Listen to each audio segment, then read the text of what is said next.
That's great. Anyway, Go coming on. up today, we have got Educating Ricky. Right, Yeah. okay, is this the last one? You've promised it might be. I believe there's a book out that might help me with this feature, so we'll see how it goes. You've got 3 titles Yeah. that I tease you with, different stories. You take your pick and I teach you something. That did happen. That's a little bit of venom. Yeah, go on. First one is, don't rub it too hard, you'll get a rasher. I bet that's bacon related, knowing you. You've got enough is anus. Say that again. Enough is anus. Enough is enough. Well, But it's changed to enough is an anus. yeah. And you've got, Yeah. you've also got, will it be a bloke? Oh no, will it like a bloke or a woman? What? Will it like a bloke or a woman? Will it? Yeah. Will it like a bloke or a woman? Wow. Yeah, so they're your 3 stories Okay. today. Sounds exciting. Okay, well, I'll have will it Well, we're like... going to play a record now, Rick, surely. Yeah, And, okay. and come back with... Sorry about the crowds and the big baby. Alright. It's a valuable lesson, really. I'll think of a title for him. So, 3 stories. Don't rub it too hard, you'll get a rasher. forward Enough to that. is anus. And, And we'll have that one then. that one. Yeah. Right, well, do you believe in palm reading and stuff? Yes. Sorry, yes. Yeah. Yeah, of Yeah. course. Sorry, I forgot. Yes, of course we do. Right, well, there's a fella who, he used to do palm reading. Oh, yeah. But a lot of people, he found that when he went up to him in the street and said, do you want your palm reading? He was like, a lot of them were like, I'm a bit ashamed of my nails and stuff because they're a labourer or they're a cleaner or something like that. I know a lot of labourers are slightly embarrassed by their nails. Yeah. No, but... Yeah. So he found Look that, at my bloody hands, Reg. well, That's that hod carrying. did I ever tell you that? Did I ever tell you that I got picked at school to make tea and serve biscuits to old people because I've got good nails? No, go on. Is there any more to the story? Well, that's about it. I mean, we used to do like, I think the head teacher must have been getting something, maybe getting his mum in there for free or something in Soul People's Home. So he offered the kids at the school, he said, right, all sit at your desk and put your hands on the table. And everyone did. And he walked past mine and he said, not bad, not bad. And he said, you've got the afternoon off, you can go and serve biscuits and tea to the old people. What did you say? I said, all right then. Was That's that? good. Yeah. Good afternoon. But anyway, so these... Yeah, what does he do? He just sort of walked around and went, you alright, do you want bourbons or digest? I bet you get on with old people, wouldn't you? I'd love to see maybe Especially the senile one. Yeah, no, but I'd love to see you on VH1, just in a link.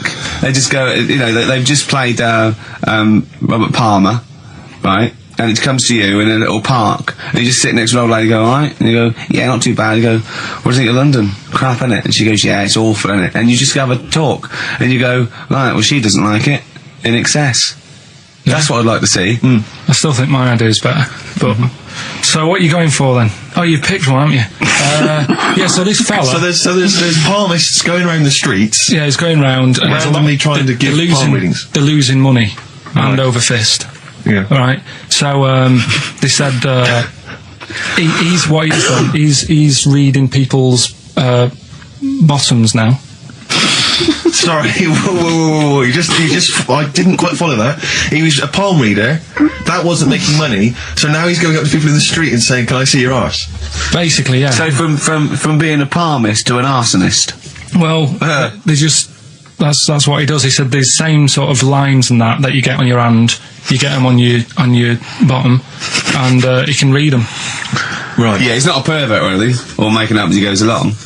No, that's it. That was that. So, sorry, if a man came up to you in the street and said, can I have a look at your arse? Can I read your arse? You'd drop your trousers, would you? No. If he went up to him and he said, "Oh, I'd rather you didn't, because I'm a labourer. I've got bad fingernails." No, that's why I've seen. That's what a lot of labourers, they're showing their cleavage. You think, but actually they're having their arse read. Absolutely. That's what that's what it is. And then right. So is that the end of the story? Yeah. But then because That's it. Educating Ricky is there's a bloke who reads arses. No, but You're a then- mentalist. but what are you talking about? But then, do you know, like now and again, I come up with a little jokey line. Thought Yeah. I'd make an effort today for VH1 or MTV. Yeah. Little line there. Don't worry, it won't last. It might just be a splash in the pan. Okay. Phil Collins next. Let's play some Phil. Let's play some Phil. Educating Ricky, will we carry on? Yeah. Right, you've got left. Don't rub it too hard, you'll get a rasher. And will it like fellas or will it like women? Well, you said wool before. Yeah, will it. Go on then, I'll have wool it. Right, now this is similar to the one you were talking about before, right? They found out that, scientists. Oh, yeah. I've found out 17th century? that, like now, 1 in 10 rams are gay. 1 in 10 rams are gay. Yeah. Yeah. So that was like, wool it. That's how I could get that in. They got a load of gay and straight rams. Right. They worked out which were which first. They said, right, that bunch there is a gay bunch. They looked better, they just had more pride in their appearance. And the other ones, the straight ones. And then they gave them to this scientist and said, right, go on, do what you got to do. And they took the brains out of all of them. Just to check. And they did tests on the brain, and it worked out that they've got something smaller in the brain. The gay ones have got something in the brain that makes it smaller. And they said, right, well, that's probably how it's going to work on males, on like males and females and like humans. So you took from this that gays have smaller brains than straight people? No, there's something in the brain. Right, go on. So if someone's saying, oh, I'm a gay, or they're not sure or whatever, they will now be able to find out. So you can go to the doctor and to find out if you're straight or gay. Is there any gay in my brain? Let's have a look. Do. You've got a little bit of a gay in you, yes, a little bit of gay in there. Yes, you've got the, you've got a little bent cell there. Well, that's why they did it, anyway. I don't understand how they could differentiate which was straight and which were gay to begin with, before they then gave it to the scientist. Wasn't that what the scientists figured out? Well, how could they tell? There's one theory that it's genetically determined. There is one. There is a theory that's genetically determined, but I don't think it's as easy as pulling a sheep's brain apart and finding a little pink sort of like blob in there and going, right, we've taken the guy out and now he's going to go and shag some ewes. I don't think it's that straightforward, although homosexuality does occur at a similar sort of rate in animals, I think. Yeah. So you do that, didn't you? So that's that one. I mean, I just like the idea of the farmer figuring out which is straight and gay. Well, that one's wearing quite a camp-looking neckerchief. Yeah, so I'm thinking maybe he's gay. Is that? Yeah.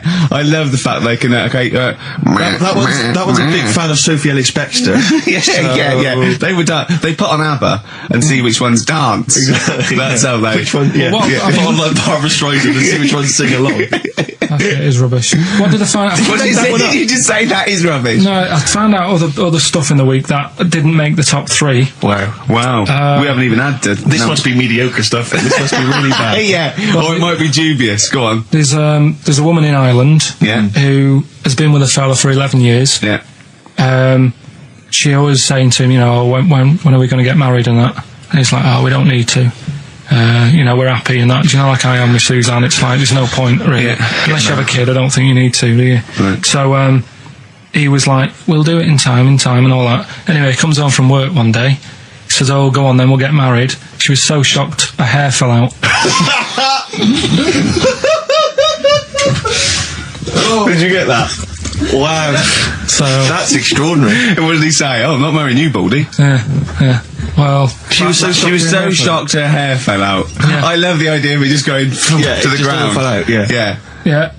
What else? Right, that's rubbish. That's rubbish. Next. You've also got It's weird, isn't it, Rick? The stories that we made up are more plausible than the facts actually. I think we tried too hard. That's what he's willing to believe. He's willing to believe that a woman's hair fell out when her husband came out saying, let's get married then. Oh, you're romantic. Then here's a good one. Go on then. Right, in Dubai, this woman went to Dubai for a holiday.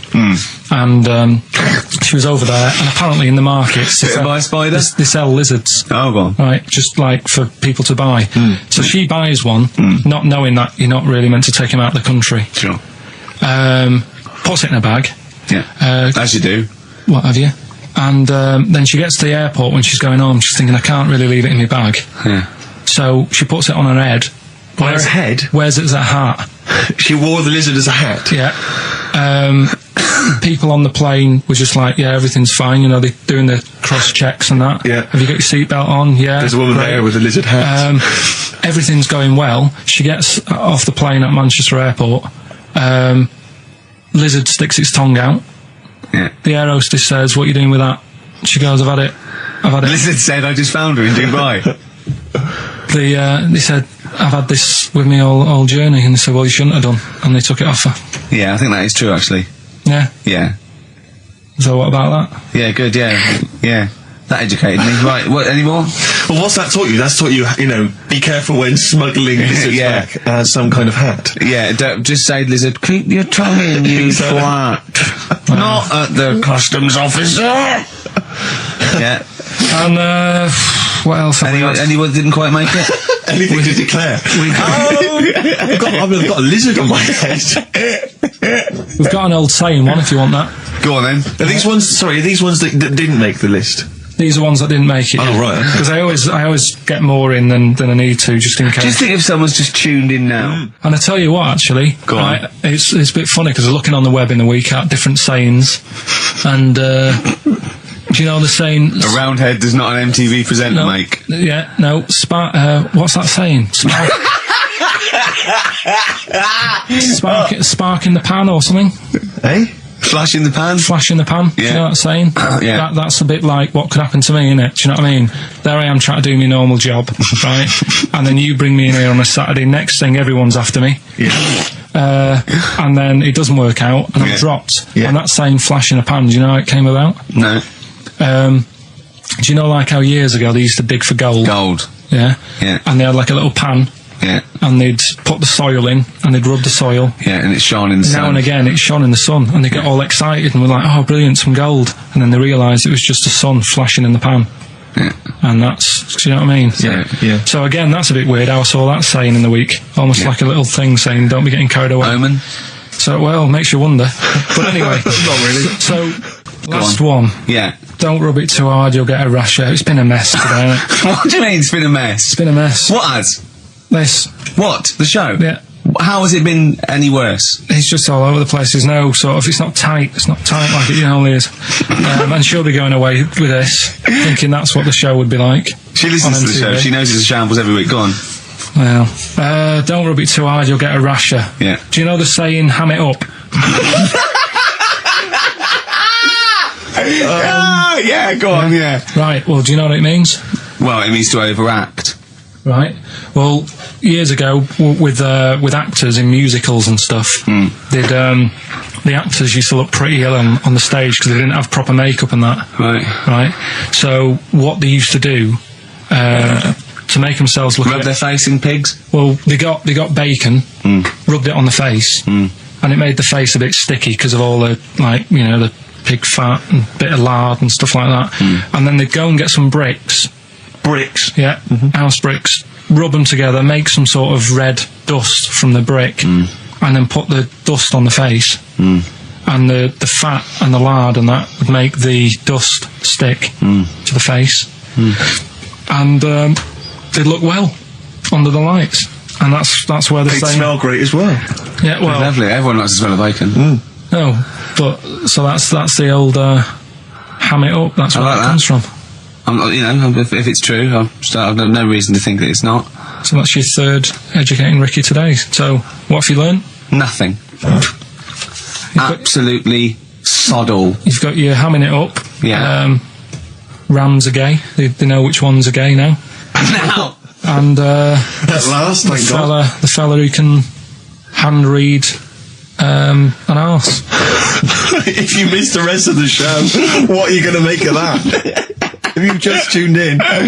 You are a maniac, Carl. So- And you've had your screen test. I reckon we'll be seeing you on MTV or VH1 in the near future. Because I like learning, which gets us on to educating Ricky. Oh, excellent. We've had a good year of stuff, teaching We have, stuff. well, yeah, I've learned a lot. Can you remember any of the Of course I highlights? can. There was a deaf girl and she hit her head and she could hear. Yeah. There was also some people who ate tomatoes thought they were poisonous on lead. There was also a doctor who gave a blood transfusion with some parrots from the pet store. Yeah. because the doctor in America, and it was the olden days when the lines were bad, said give him his parents' blood, and the doctor this side thought said give him some parrot's blood. So that was true, and that educated me. That was fact. What have you got for us? Well, we've only got two, because I've taught you about jellyfish today, that we need them, so we've only got two things to go at, and I give them a little headline so you remember them to make them snappy. The two headlines you've got, oh, what a catastrophe. Okay. And the second one is, well, you'd think it'd be bughead, wouldn't you? What? Well, you'd think it'd be bughead, wouldn't you? You'd think it beat No, you'd think it'd be. Yeah. You'd think it'd be buggered, wouldn't you? bughead. Bughead. This can't be. If this is anything with a bug living without a head, I'm not interested, because we've done it. All you've done is fun. Let's just do what a catastrophe. So is that? Do I do that give one us the first? bughead one. Which one are we doing? No, do the bughead one. Right, well, the bughead one. Well, we've talked a lot about animals and that, haven't we, without heads. Surprisingly, we have. I think a disproportionate amount on it. If you're a new listener and this is the first time you listen, you'd be surprised. Yeah, we've done all that. We've covered worms, the way if you cut their head off it grows back if you don't cut too high above its neck.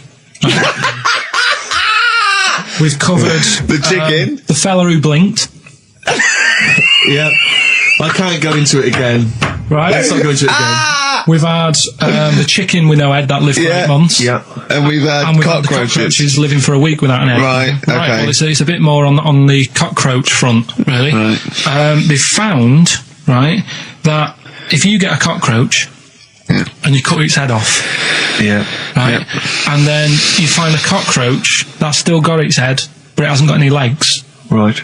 right, it's not over for both of them, right? Because what you can do, you get the one that's got the legs Right. with no head, sort of running around, get the one with the head, sit it on top of it, Right.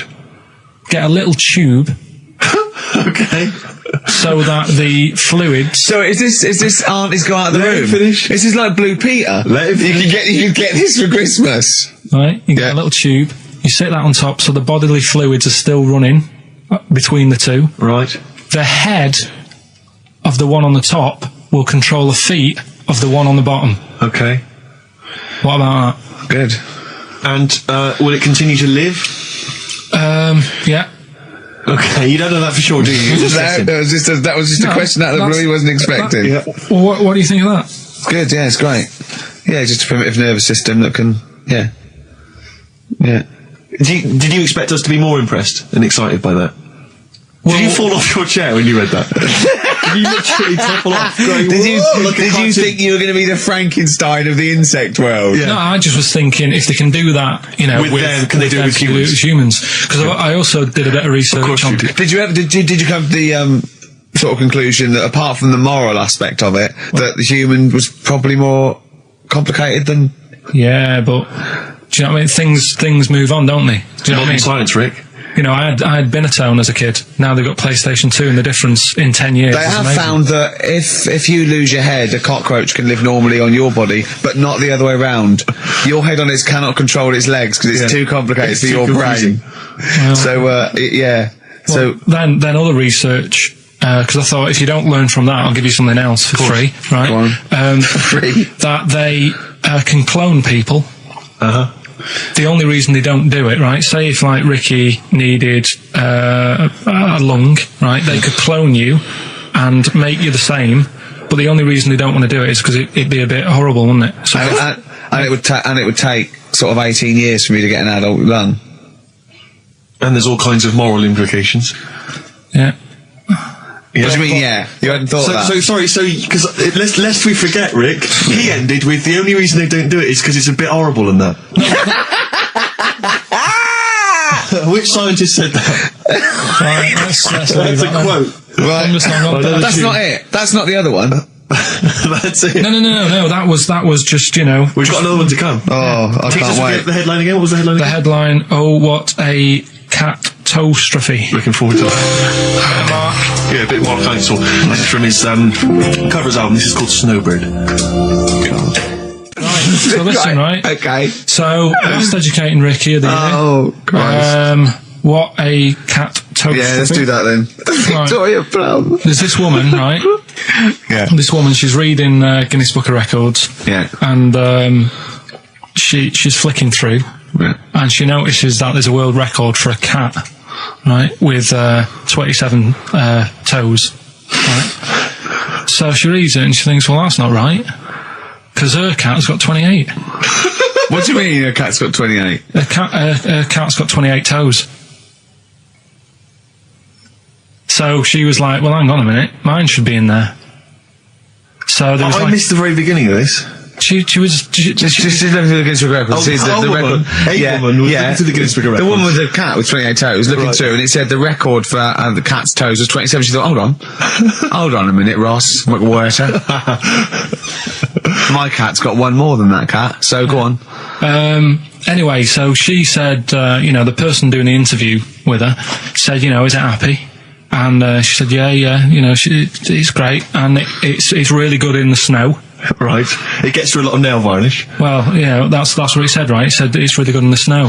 So I just was thinking, that's it, really. That's not it. That's the end of that story. But Brilliant. But what I'm thinking is, right? It was two cats welded together. No, she said, it's happy. So is the other sort of disabilities where, in a way, it's not all bad? Oh, Christ. No, do you know, like, that book Steve brought in for me? And there was a fella there, wasn't there, who had 3 legs, who was a juggler. And I was like, what's the point of that? What do you mean, what's the point of that? What's the point Well, of he's what? not taking advantage of having 3 legs, is he, being a juggler? Yeah, he said he should be a footballer. Right? So, but in a way, he's used it, hasn't he? He's probably not even that good at juggling. But because he's got 3 legs, people have gone, well, I'll give him a chance. Let's go and see him anyway, see if he's any good. Yeah. Right? So what I'm thinking is he anything else? We've mentioned the midgets today who are good at robbing cars because they can get through the windows like Dukes of Hazzard. Sorry. So listen. I'd just like to say, this is the Radio Authority listening. We are in no way suggesting that one midget's forte in life is robbing cars, but if you're a midget sitting at home feeling sorry for yourself, that you should go out robbing cars. I'd just like to say this is Karl Pilkington talking. The views of Karl Pilkington do not necessarily reflect those of XFM or us. Yeah, but it was a TV programme, so it's not me. I'm just saying what I've seen on That TV you didn't see. that somebody told me about. Yeah, so you could be wrong, just like a lot of your spurious facts that you just see on the internet. You know. I'm just saying. Yeah. So is there anything else? We've seen the fellow with 3 legs. So what you're saying is there a disability that is actually an advantage? Yeah. Right. I mean, Okay. Steve mentioned about the disabled loo. They're always really roomy and like got multi-gym facilities in them. Multi-gym facilities! Oh, do you know what I mean? Multi-gym facilities! What do you mean, Carl? There's always bars everywhere and that, isn't there? That's not parallel bars. Yeah, That's they to help don't them do get up. gymnastics. They're not in there working Yeah, out. but I'm just saying though. Do you know what I mean? So in a way, they've got that. So always, what I'm saying is, when you look on the brighter side, it's like Elephant Man would have never got up and gone, "Oh, look at my hair today." He would have- Nor do you. no, but do you know what I mean? He would never have that problem. You're a maniac. Forget it. I thought we'd be able to get a serious discussion going here. Well, okay then. So this is a serious discussion, is it? Yeah. Okay. Well, let's treat it sensitively then. If you really want a serious discussion and talk about whether there are some disabilities that are an advantage, let's think of some then, shall we? Well, I've said 3 already. Yeah. You can't say if you're deaf, Bobby Davery won't annoy you. That doesn't count as an advantage. Do you understand? Do you know what I mean? Carl's looking at you thinking, that's brilliant. Yeah. Yeah. Right, well, we'll leave it then. I'll come up with a better feature for next year. We'll bin that. Oh, if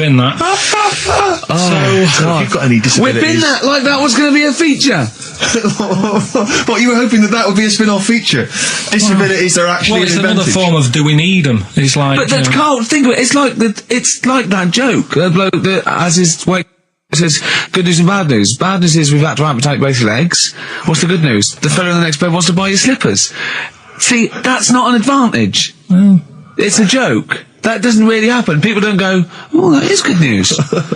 Yeah, I'll probably get a quid from. Do you know what I mean? But the fellow with 3 feet, what would he do? Well, he'd buy a pair and then just nick one of those because they put out one shoe, don't they? Are those, yeah, if you've got one leg, you can nick shoes. Good point, Right, Carl. now I'm getting you thinking. Also, right, I like teaching you stuff. Yeah. And you've done well. So what I'm thinking is, rather than just touching on a topic, sort of giving you a few bits of information on one See, topic. this is what I'd like to do, because the last thing you taught me, I remember, was there was a blind girl, she hit her head and she could see, and that's all I got. Yeah. So if you could go into that a little bit more, that would have been educating me. Well, today we're featuring stuff on World War 1 and 2. Blimey. Right? Oh, so that little title for all this little thing is, what do you think of that then? What do you think of that then? Play a record. So that's Rick, that. can I just thought of a joke? Go on. What's the similarity between Lord of the Rings and this show? They're both rubbish. Sugarcane by Sonic Youth on XFM 104.9. Ricky Gervais, Steve Merchant, Karl Pilkington. Go on, Karl. What's next? Are you going to do your war feature? What is it called? What do you think of that then? You do that now? It annoys me a bit, right? Because we said before Christmas that we'd come back with new stuff. Yeah. Gave you a title to work on, that Ridiculous. Right. You came in today, I said, have you sorted it out? You say no. Steve, you're having a go at me for wanting to get music out of the library for you. Yeah. You haven't got any new ideas. Sure. But you're dissing mine. I'm not dissing yours. Well, I'm a massive fan of them. Good vibe off you. Oh, I think that's very harsh. I just asked you, when were we going to have war? Do you think of that? I'm a big fan. I'm excited. Well, it's not that good, to be honest with you. Well, I disagree. It sounds brilliant. Right, well, it's a bit of a tweak of educating Ricky. Just some information on wars. Yeah. Okay. World War II. World War II, all right. The world champion chess player, he helped someone out in the war. It's the detail I like. No, he helped, it's nearly a history programme, isn't it? I was watching those repeats of The World at War. Yeah. That were on in the mornings, incredibly Did detailed, you but they've got nothing on Carl. Did you write a lot of that David Sharma series? he was able to use his skills that he has to play chess, because apparently chess is all about probabilities of like where a piece will be put. Right. Mm. And they got him in, and they said, "Can you help us out?" He said, "Yeah." And he said, "Right, where should we like?" Hitler has just moved his queen. yeah. So that's a fact. He sent in a bishop that ran diagonally Yeah, through exactly. the troops, knocking him over. Sorry, wait a minute, Carl. So they got a chess Sorry, player in. that's it. Well, yeah. It's just like, oh, what do you think of that? Again, that's not a story. But it angers me that he says that I'm down on the ideas when that's beginning to shape up as quite interesting. I thought you were going to tell me which battle or which event was you. World War II. It's not a battle. But which bit of your World War II? Like the middle bit. It's 6 years worth. Yeah, well, probably about a bit in. Guessing. Thought, let's. Guessing. Well, all right, yeah, there is a bit of guesswork, but it doesn't matter. But that could have been an interesting thing if you told me it had an impact on the when you Normandy look at landings. these things, do you go, bloke wants help chest, I'll use that, and run away from the computer? No, or I run read out it. of the bookshop? I read the first line where I get enough information. I just think, What do you mean you read the first line where you get enough information? Imagine if you were someone's defence lawyer. Exactly. And he was like, he's on death row, Yeah. went, I don't think he did it. Yeah. I read the first line, I didn't read the file It's a- He completely. was in a hotel in Texas, right? Go on. it's enough. Oh, some other It's stuff. enough, He it's definitely enough, didn't kill it. it's enough, it's enough. And Yeah, I that just seems thought to- they always take ages on deciding where to go. It's just like, bet there's a better way. I don't know what you're saying now. I don't know what you're talking about. Well, it I takes- actually when- don't know when what you're talking people about. play chess, it takes ages to make the move. So I'm just thinking there's probably a quicker way Of what? than finding where a boat is, than getting a chess player in. I don't know what you mean now. Oh, Are you talking I'll about tell you what, battleships now? They should have got an expert battleships player in. Right? yeah. What? Carl, Right, forget that one. Or someone No, who's no, really no, no, I'm not being funny, but what is that? What are you telling me there? Someone who's really good at risk. You should have brought them in. Yeah, Cluedo. Right, Yeah. Another fact. That's enough then, is it? Well, they use expert Cluedo players, but the police use I expert don't think Cluedo you players. do. Yeah. If ever there's a murder in a country house, Do you think they use that old Chinese fella on the front of Mastermind? mastermind, yeah. Yeah, for logic problems. The Enigma code was broken by top Mastermind players. Exactly, yeah. Right, second And a guy fact. who's had a couple of rounds of Yahtzee and done very well. Second fact about the war. They for engineering, they use a lot of Jenga players. Absolutely. to Whenever do it. they want- Will the building collapse? I don't know. Let's pull this. Let's see. If Yes, they it wanted will. to identify... What are you doing? If they wanted to identify spies, Yeah. bring me the champion of Guess Who. Was it a woman with glasses? No. Right, sit Has he down. got a beard? Is it Bernard? Right, Carl, sorry, go on. Another war fact. So you're saying it's rubbish, but look, you love that. Yeah. Right? Yeah, Second you're one. absolutely right. The first bomb that was dropped on Berlin, Yeah. it didn't kill a person, but it killed an elephant. I think that's true. That is true. Right. Yeah. Okay. And the last one. Is that all you know about that? See, that's interesting, isn't it? But that's enough. But no, it's not Not though. enough. Because I mean, listen. Most people want to go. Oh, what was the elephant doing there? Did Oh, it it's land in a zoo? Was it a pet? Oh. Was it a lost elephant? Did they aim at the elephant? How did it kill it? Did Was it hit on the Hitler's head? favourite elephant? yeah. Was it Hitler's favourite elephant? Did it then have one ball? Yeah. I mean, these are the things. You know, why didn't he catch it with his trunk? Did it have an effect on German morale? Yeah. Yeah. Oh, that Yes. elephant is kaput. Oh, Jumbo! I don't want to fight anymore. Carl's getting a little bit stressed, aren't you? No, I just, you know, got to keep focused, got to keep the show good and that. Yeah. You know, and in the Yeah. new year, the idea was come up with some good snappy stuff. Yeah. And today, I just think it's been a mess with you, to be honest. I mean, this is the sort of thing I'd prefer to do after the show as the producer. Yeah. But You know what? I think it's a discipline problem. Is I'm it not sure whether he's got any. because I just put sellotape on your head? well, that's a bit to do with it. But just, you know, let's just focus. Well, I on, didn't put it when there was any hair on your eyebrows. I put it across your forehead. Right. What do you think of that then? Yeah. We've got one more bit left. Brilliant. One more fact. The French, right, when they were at war, David Sharma, I just imagine him just introduced. I think amazing. Which war was this? it was still the World War... One or two. World You War go Two. on. It's 50-50. Go on. yeah.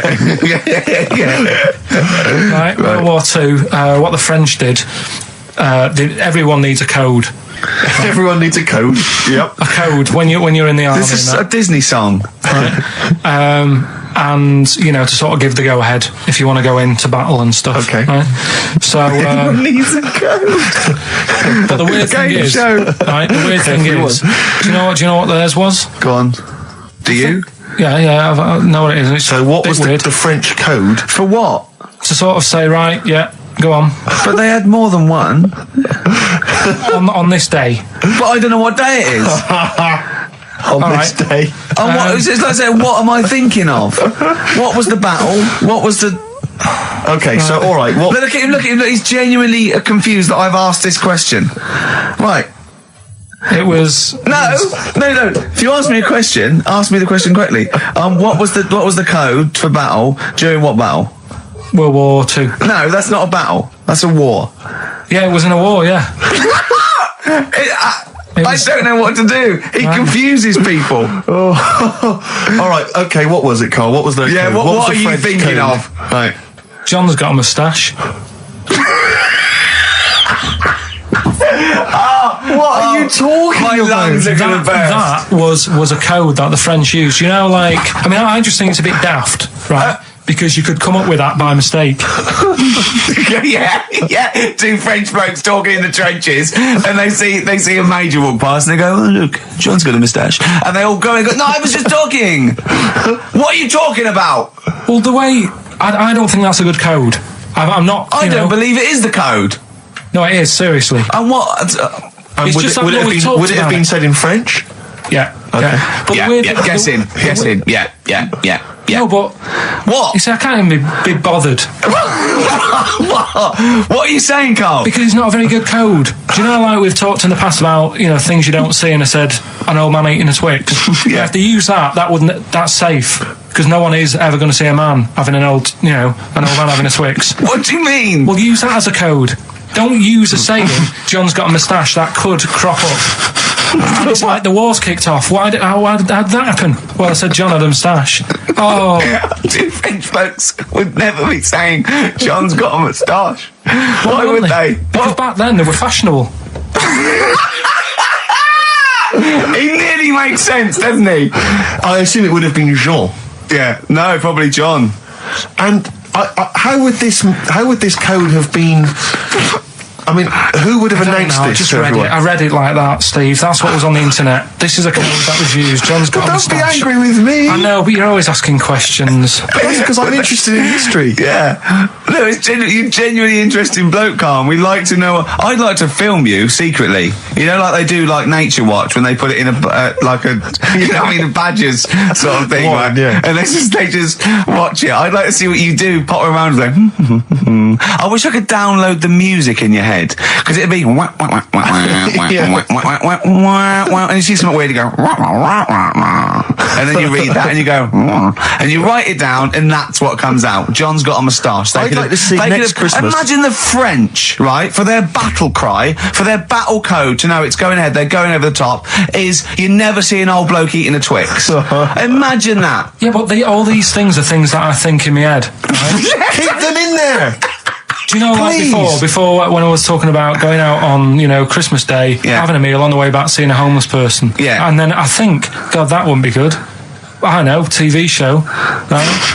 You can think of things like that. When I saw the homeless fella, then I got talking to Suzanne about when I had to sleep in my car. What do you mean? Go on. Let's play a record and come back to Only Sleeping in the Car. God, I can't wait. Play a song for the lovers. I was watching last night on cable TV 1987's amazing Sign of the Times Prince in concert film. It was dynamite. I thought to myself, how brilliant he is. It reminded me of the gig I went to see last year. He played this tune. It's from the album Parade. Okay, I don't want to discuss whether or not Prince is acceptable on XFM or whether he's a genius. He is a genius. That's the end. That's the end of the discussion. Play the tune. He's dynamite. It's a song for the ladies. I remember, I'm going to tell you, I was on the way here. You know, do you remember John? He's got a moustache now. I can't believe it. Lads, no! It's not on. It was... The battle's not on. Look at your face, Carl. The elephant did die. Yeah, no, I believe that. Yeah. Last week, we sort of changed educating Ricky a bit. Just a little Don't bit. say we. I don't want to be incriminated in it. Well, changed it in the sense that rather than giving you too much information about different things, it's hard to sort of keep it all in. Yeah. I'm giving you sort of information on one thing. So last no, week, because some of your stuff was a little bit too intense for me. My favourite story was there was a blind girl, she hit her head and got better, and I couldn't take all that in at once. So you should really ration some of the education. We sort of Wasn't started last week war-related stories? Yeah, it was war. Do you think of that then? What do And you it think was of that? Sure. 3 things. And it was the French battle. Going over the top was John's got a moustache, which you think was ambiguous because someone might have said that anyway. Well, look, you've remembered it, so it's working. So Yeah. we're doing that, and last week Loads you of said, French people have just gone to war who were listening to this. Yeah. you said you wanted to learn some science this week. Did I? Yeah. so the title this week for that is I said I would sort you some science out. Acid, 'cause that's How long did that take you to come up with? Listen, well, you know, look, people love Carl. There's comedians come to me and go, Carl's the funniest man. They absolutely love him, right? But I think we're only seeing half of it, right? If we can get him on television, his face then, when he's told me that title, was like a child at Christmas. Yeah. He was so proud of it. He was excited what I was gonna. It was brilliant. It's a bit like when a child's drawn a picture in art class. You know you've got to stick it on the fridge, You've got but to, you basically yeah. think it's crap. Yeah. It's very much like that. All right, Carl. Is that good? Yes. So we'll be doing that. Well, I'll teach you some stuff now. Right? I've always been fascinated by the donkey fact, because it is an extraordinary fact that more people are killed apparently by donkeys Yeah. than they are by airplane crashes. Well, I suppose in countries where they're used and Yeah. used a lot, that they go a bit mad and squash out. But my concern is that there's when you go on a plane, there's so many checks. I mean, it takes 40 minutes to go through all the checks: the air pressure, the cabin pressure, the fuel, Yeah. checking the flights, the takeoff, all the rest of it. Our checks for donkeys. Nothing. Did someone close the gate? I think so. Exactly. That's Yeah. that's is he our donkey annoyed? checks. Is he annoyed or not? You're not working him too hard, are you? Yeah. He's got his hand. Is there two holes for the ears? Yes. Well, I think that's what's happening. I don't think it's accident. I think they're picking us off. I think they're Yeah. so annoyed that a nickname for them is ass. Yeah. And they've got to wear the little hat. They've got to ride kids. Give kids rides on the beach. And now I think they're just sort of annoyed. Yeah. Maybe they're sort of just picking us off one by one. Teaching us a There's lesson. not. If we had the same stringent checks Exactly. on donkeys as we do on international flights, maybe there'd be a little less death. Exactly. Wise words. Cheers. Wise, if slightly incoherent words. Go on, Carl. Got that right. I said I would sort you out with some science. Brilliant. I forgot the puns in mind, didn't I? I forgot the puns. Go on. Right, so, you asked to sort of be taught some science and that last week after being taught about war. So, did some research. And, there's a few things. I think we'll just cover one of them now. Go on. We talked a lot about hairy kids. We have discussed that a I lot. love the fact that Simon Sharma has never started a programme like that. The Jacobites. We've talked a lot about hairy kids. Go on. It's a little bit, I mean, it's not your traditional science stuff, but it's still interesting and it's a little bit, it's still... Yeah, we talk about hairy kids. We have disproportionately, honestly. I think this show's talked about hairy kids more than any other radio show. Well, it's one that... Sorry, I noticed both of you there dropped the H, or the H, or however it's I had to. So airy kids, hairy. Yeah. Hairy children, not sort of airy, kind of light-headed or... Yeah. Well, there was the case of the one who lived in China. Yeah. And... which was weird for two reasons, wasn't it? Yeah. Well, go on. One was, he was covered in hair. That's already weird. And the doctor sort of checked him over and said, well, yeah, he is hairy, but he's quite healthy, apart from he had a little bit of eczema and a boil. That was the main bit of the story, wasn't it? Yeah. But this one, right, we have sort of talked about it, and you weren't having any of it at the time. What? This next bit of science I'm telling you about. Go on then. Right? Remember when I told you about a lad who was living at home with his mum and dad, right? Everything's, normal life, go to school, that sort of thing. Yeah. Then, I think his mum and dad had an argument, and it kicked off a bit, and he thought, I'm sick of this. It's happening all the time now. They kept having arguments, so the kid ran off into the woods. Mm-hmm. Oh. Yeah. Right? God. Now, he left, he went and ran in the woods, and he ended up living with some monkeys. Right. Right? And he thought, this isn't a bad life, there's no arguments going on. Sure. He was getting on with them.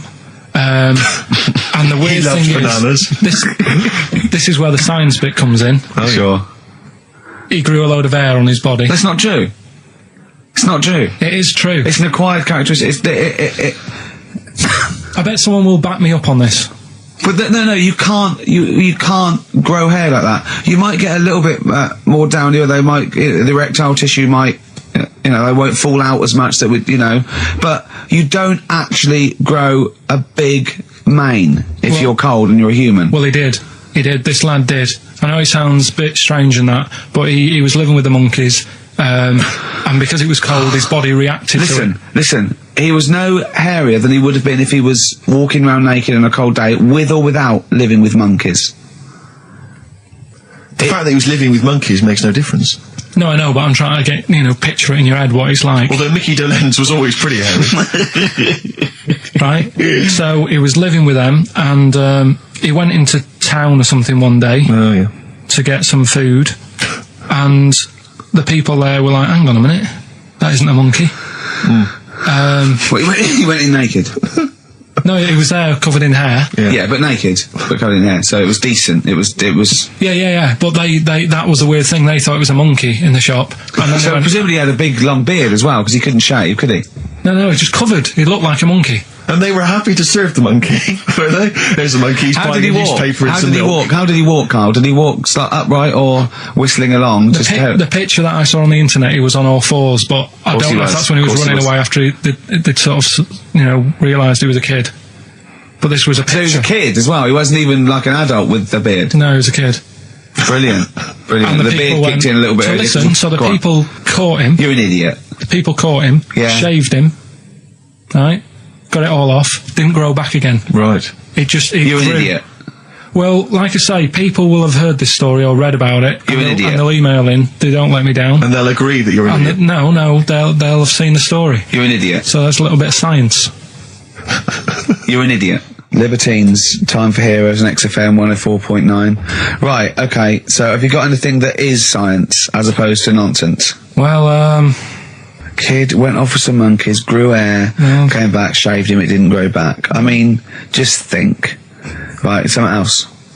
There's a few things I found. Yeah. There's a fella Oh, God. who had hiccups for 69 years. That was a bit annoying. Yeah. There's the dog with the wig that we've discussed. Imagine if you just tuned in. Yeah. There's the dog with the wig that we've already discussed. Did we discuss that? Not really. Did I not tell you what he said? I did, didn't I? Yeah. Oh, yeah. What else have we got? Well, there's something here that you sort of know. Is this going out live? Yeah, this is happening, right? Go on. But remember when you talked about sponges? Yeah. If you get a red sponge and a blue sponge, You liquidise them, pour them back into a tank. After a few hours, they know which was which, and they reform as a red sponge and a blue sponge. yeah. Yeah. I thought that was weird when you told me. Yeah. Looked it up, did a bit of research. Yeah. Thought that's sort of sciencey. Yeah. You can do the same thing with a mouse's brain. Okay. Explain a bit more. No, you can't. If you get a dead mouse, Yeah. put its brain into a blender, blend it up, leave it standing for a bit. Making that up, aren't you? You're confusing this. You've watched Nigella Lawson make some sort of pudding. No. What do you mean? It won't work with the brain. Well, it does with I mean, not a human brain. Don't be trying that. Although, But, no, a mouse one. A mouse one. and what happens? It sort of reforms, goes back together again. No, because apparently it's made up of the same stuff as. But it doesn't, does it? Because if it's dead, if it's a dead brain, the cells can't act anyway. The fact the sponge is that it doesn't kill the cells, it liquidises them, it doesn't kill the cells. Yeah. So it couldn't be a dead brain anyway. It would have to be a live brain taken out from a live mouse for the cells to be getting oxygen and working and being sensitive to each other. And that, I don't see how that could work like it does in sponges. I mean, do you know what I mean? You're not a scientist. I've just sort of read it and gone, oh, that's interesting. I'll tell Ricky and Steve about it. Yeah. You're quizzing me as if I've come up with it. If someone else has done it and said it works. Sure. So I'm not. Do you think ghosts are behind it, or do you think there's a scientific explanation for it? No, it's just one of them weird things, isn't it? Yeah. So that's what you sort of science covered for this week. Well, that was another barnstorming feature from Karl Pilkington. Is that it? Is that the two things you got Thanks this very week? much for that. Well, yeah. I mean, There's nothing behind them. Do you know what I mean by this? There's not like a weight of intellect behind these facts. Why don't you make that your science project for this week? Find a dead mouse somewhere, Carl, and a blender. We'll bring that in next week. We'll do it live on air. See what happens. Oh. Well, Do you feel sort of let down a little bit sometimes with our reactions? Well, what are you expecting us to do? What are you expecting us to just like look at you, open mouthed, staring at you in awe? just like go, oh God, yeah, where did you find that out? And like, Yeah, but if We know. you never tell us. We know where you found it out. You looked on the internet and a strange homemade website by a maniac somewhere, who puts on stupid things that he heard through Chinese whispers. That's where you get your information from. I doubt that anything you've ever come up with is verified. If it is, it's luck. But what do you expect me to do for you? Do you know what I mean? I'm just... You know, I'd like to know what the source of the information is. I'd like it to be, you know, a research study by the University of Columbia, rather than, you know, a guy who calls himself Mr. Pickles. On a website somewhere. www.lunatics.com. I mean, oh God. Some kind of evidence, do you know what I mean? I must warn you now, you know that Steven Spielberg thing's coming, Taken? Yeah? About alien abduction. When you watch it, just remember this, it's not a documentary. Okay? Alright. Alright? You remember E.T.? We were discussing that earlier. You know that's not fact. Factual fact. Brilliant. Black Star Radiohead from the Bends on XFM 104.9. Rick John has emailed in. Yeah. It looks here like he's maybe trawled the web himself. I mean, I don't know if people just immediately leap onto the web every time Carl says something in his defence. I think our listeners are always on the web. Yeah. Anyway, he seems like he's reprinted here a news story, which seems to confirm Carl's Monkey Boy story. Yeah, what was the news Doctors story? baffled by boy 6 covered in ape-like hair. Doctors in Kazakhstan are baffled after finding a 6-year-old boy covered in ape-like hair. Yeah. The boy, called Ablay, was found in a remote mountain village close to the Chinese border. He's covered in thick hair from head to toe and has an oval-shaped skull. Doctors suspect nuclear radiation or a genetic disorder may be responsible. Fine. But there's an interesting bit here. But sorry, it's not that you could have genetic defects. I've seen lots of people born with long noses, 5 feet, etc. I'm saying that he wasn't normal. he wasn't normal, and then went to live with monkeys and grew the hair. Well, that's no, my true. point. But it says his mother and father are distant relatives. Such marriages are common in the Kazakhstan mountain hamlets. Now, the village elders were consulted as to what to do with him, right? Now, these are the village elders. These are the wise men of the village. These are people, presumably, that all year long are telling the village how to live, how to survive. Yeah, you're in charge because you've lived longest. Yeah, exactly. You presumably are solving any kind of moral conundrums, any sort of awkward things. Do you know what they suggested that they do with their hairy son? Go on. Send him to the circus. The Carl's nodding. Put him in the circus. That was what they suggested, and the mother actually wanted him to go to school. Instead of I don't know, school or circus, I don't know. We don't know what's better for him. Exactly. I'm not sure. We must consult the elders. What do you think, Carl? It's not a bad life, is it? What, the circus? Yeah. Well, you ran away from it. Yeah. Love it. But remember that thing that I saw about that fella who, I don't actually talk about it really, it's a bit... Go on. Tell us now.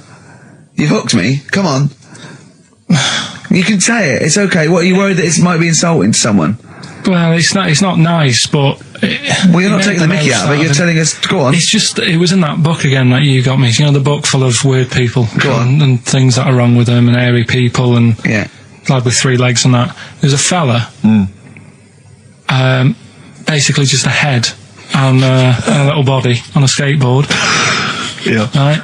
Picture of him having a shave. And he was shaving with his mouth bit. With his tongue. Like that on the radio. Yeah. Carl is now doing an impression of a man shaving with his mouth. Yeah. Well, it's just a head, bear in mind. He's doing an impression. Imagine a head with a very tiny body on a skateboard shaving with its tongue. That's what Carl was doing. And he was depressed because he kept getting hats for Christmas. But if you were him, you would just grow a beard, wouldn't you, rather than... Oh, Well, rather than go through all But that he get hassle. caught in the wheels of his skateboard. The what's the name though? Do you remember last week I was talking about the hairy kid? And I think that's every week, Carl. That doesn't narrow it down. alright, well, we were talking about that hairy kid in the woods, and did a bit more research this week. Okay. Found a good story out about a monkey, Right. which I'll tell Ricky a little bit about it. Tell me, come on, tell it now. No, Right. no, just Well, I tease me reckon with we it. should keep this. It sounds exciting stuff.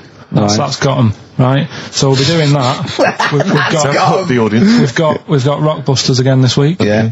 We've got Do We Need 'Em? Yeah. What Right. are you trying to get rid of this week? Cockroaches. Right, I good one. can't think of a reason to keep them. Looking into that well. Let's sort the matter out. That's coming up. Excellent. We've got I'm teaching you some more stuff. Oh, yeah? Yeah. He phoned me up today. Yesterday it was. You know, he's been researching, like, just educating Ricky. He said, what do you want to know about? I don't know. He said, you interested in space? And I went, yeah.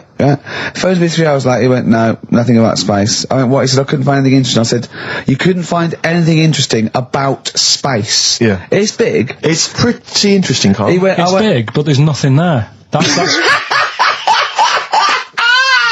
it's like the Millennium Dome. So what I'm looking at, right? But no, wait. He said, is there anything else you want to know about? I went, alright, I went, anthropology. He went, what's that? I went, study a man, a centre man. He went, like what? I went, like, our roots from caveman through and all the, he went, and I said Australopithecus, Neanderthal. He went, well, you know all that then? I went, no. He went, right. He went, do you want to know how a lung works or something? How a lung works? And I said, well, tell me how a fridge works. He went, oh, I said, it's just the gas, isn't it? I went, brilliant. I went, tell me how a microwave works. He went, I know. I went, no. I said, fella walking past in a laboratory with a bar of chocolate in his pocket, went past some sort of ray thing, it melted it, and he went, hold on. That's it. That's explained to me how a microwave works. Right. So today we're doing sort of medical-ish type things under the banner of colon then, educate me. Oh, God. Do it again. Colon then, educate me. Brilliant. Brilliant. So that's like go on then. So colon. Brilliant. So that's a little heading. You're going to be learning 3 things sort of medical-ish before 3 o'clock. Yeah. Is that it? Yeah, do you want to... Pretty much, yeah. A bit of suede? Come on then. How many O'Reillys are there, do you think? No, little task for you. Right, educate me, Carl. Right, well, Go like on, I say, mate. right. Educate me. Well, what we're looking at this week, we've done war, we've done We've nailed that. We've nailed war. We summed up war with a little French bloke whose battle cry was "John's got a moustache." Right. So, and last week we did science. What would you do on science then? Off Airy kid. Brilliant. Right. Yeah. So this week we're looking at medical problems. I'm sure we do Airy Kid every week. medical problems then. I've got a couple of things under the banner of educate me. Yeah. We've got, this is interesting, right? Do you know if you have an operation on your brain, right, what they do is, this is why I'd never go to the doctors. I don't like doctors because this sort of stuff freaks me out, right? They can operate on your brain, and what they do is, they put you to sleep first, cut your brain case open. Your skull, yeah. The brain case. Yeah, yeah. And then wake you up and operate on you. So you sat there with your head open, messing with your brain, and you don't feel anything. Well, there's no nerve endings, is there, in the brain? But still, it's not right, is it? What, do you think they do it for fun? No, they go on, Reg, wake him up so he all freaks out. Is it necessary that you're awake, do you think, or... Well, they need the brain active, don't they? Yeah, but it is when you're asleep, you're having mad dreams. I had a mad dream the other day. Go on. No, I might tell you about it later, but there's no sense to it. But, so your brain's... Where was this conversation? Yeah, I mean, it'll turn out, I go, no, Carl, I was there, that wasn't a dream. Yeah. No, but... So, I mean, if I had an operation... On your brain, heaven forbid. Well, operation anywhere, I'd like to sort of think, well, I'll have an injection, I'll go asleep, but when I wake up, it'll all be sorted. Yeah. The fact that... Your brain case is open. And they wake you up and you think, oh, is it all done? They say, well, have a look in the mirror. And your brain... See, I don't think they do that. I don't think they try and frighten you when you're during an operation. Yeah, I don't think that you go about your business and they sort of follow you around, dabbling. Yeah. No, but it's almost like they are having a bit of a laugh with you.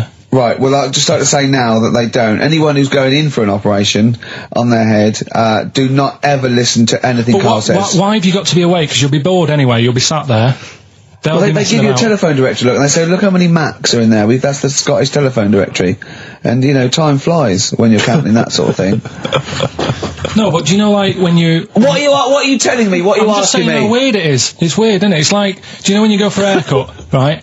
It's a bit embarrassing. Well, I don't anymore, but when you go for a haircut, it used to be... When you go for a haircut? It used to be a bit embarrassing when, like, they'd wet your hair and they'd make you have that sort of Hitler cut because your hair's wet, and I used to hate it, and I think, do you have to do that? Do you know what I mean? You know it's what I mean? Similar. It's very similar to open skull surgery. What I'm saying is, it's almost like barbers like to do that to make you look daft and feel daft for a bit, and there's women coming in and out, and you're sat there with a daft haircut. Yeah. And this is what that reminds me of. Do you think they do it in a shop window? This brain operation? I'm just saying, it's a bit weird. Why are we doing it in John Lewis's?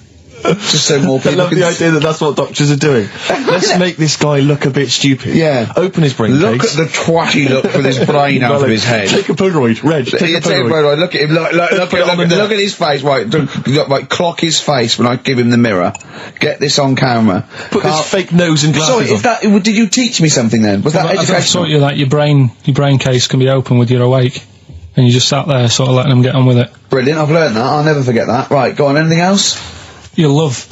Let's play a song, because the next one is amazing. What, even more amazing than that?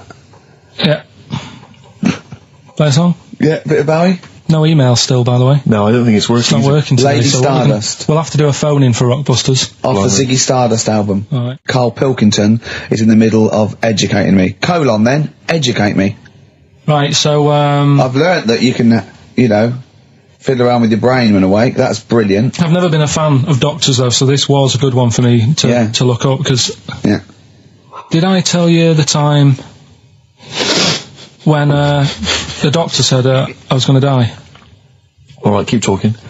Right, ages ago, must have been about 15, right? And at lunchtime there was this... We used to have a choice of stuff to do at lunchtime, right? We used to have like a burger place that had an arcade machine in it, right? So we used to go there and play on that and have a burger. Or there was this baker's, right, that my mum worked at, and did great cakes and stuff, right? So she used to like bring some home and that, but she couldn't always bring them home every night because, they'd cost money, and she used to get them for free. And they used to say they'd rather chuck them away than give them to the staff because there's a chance that the cream might be off.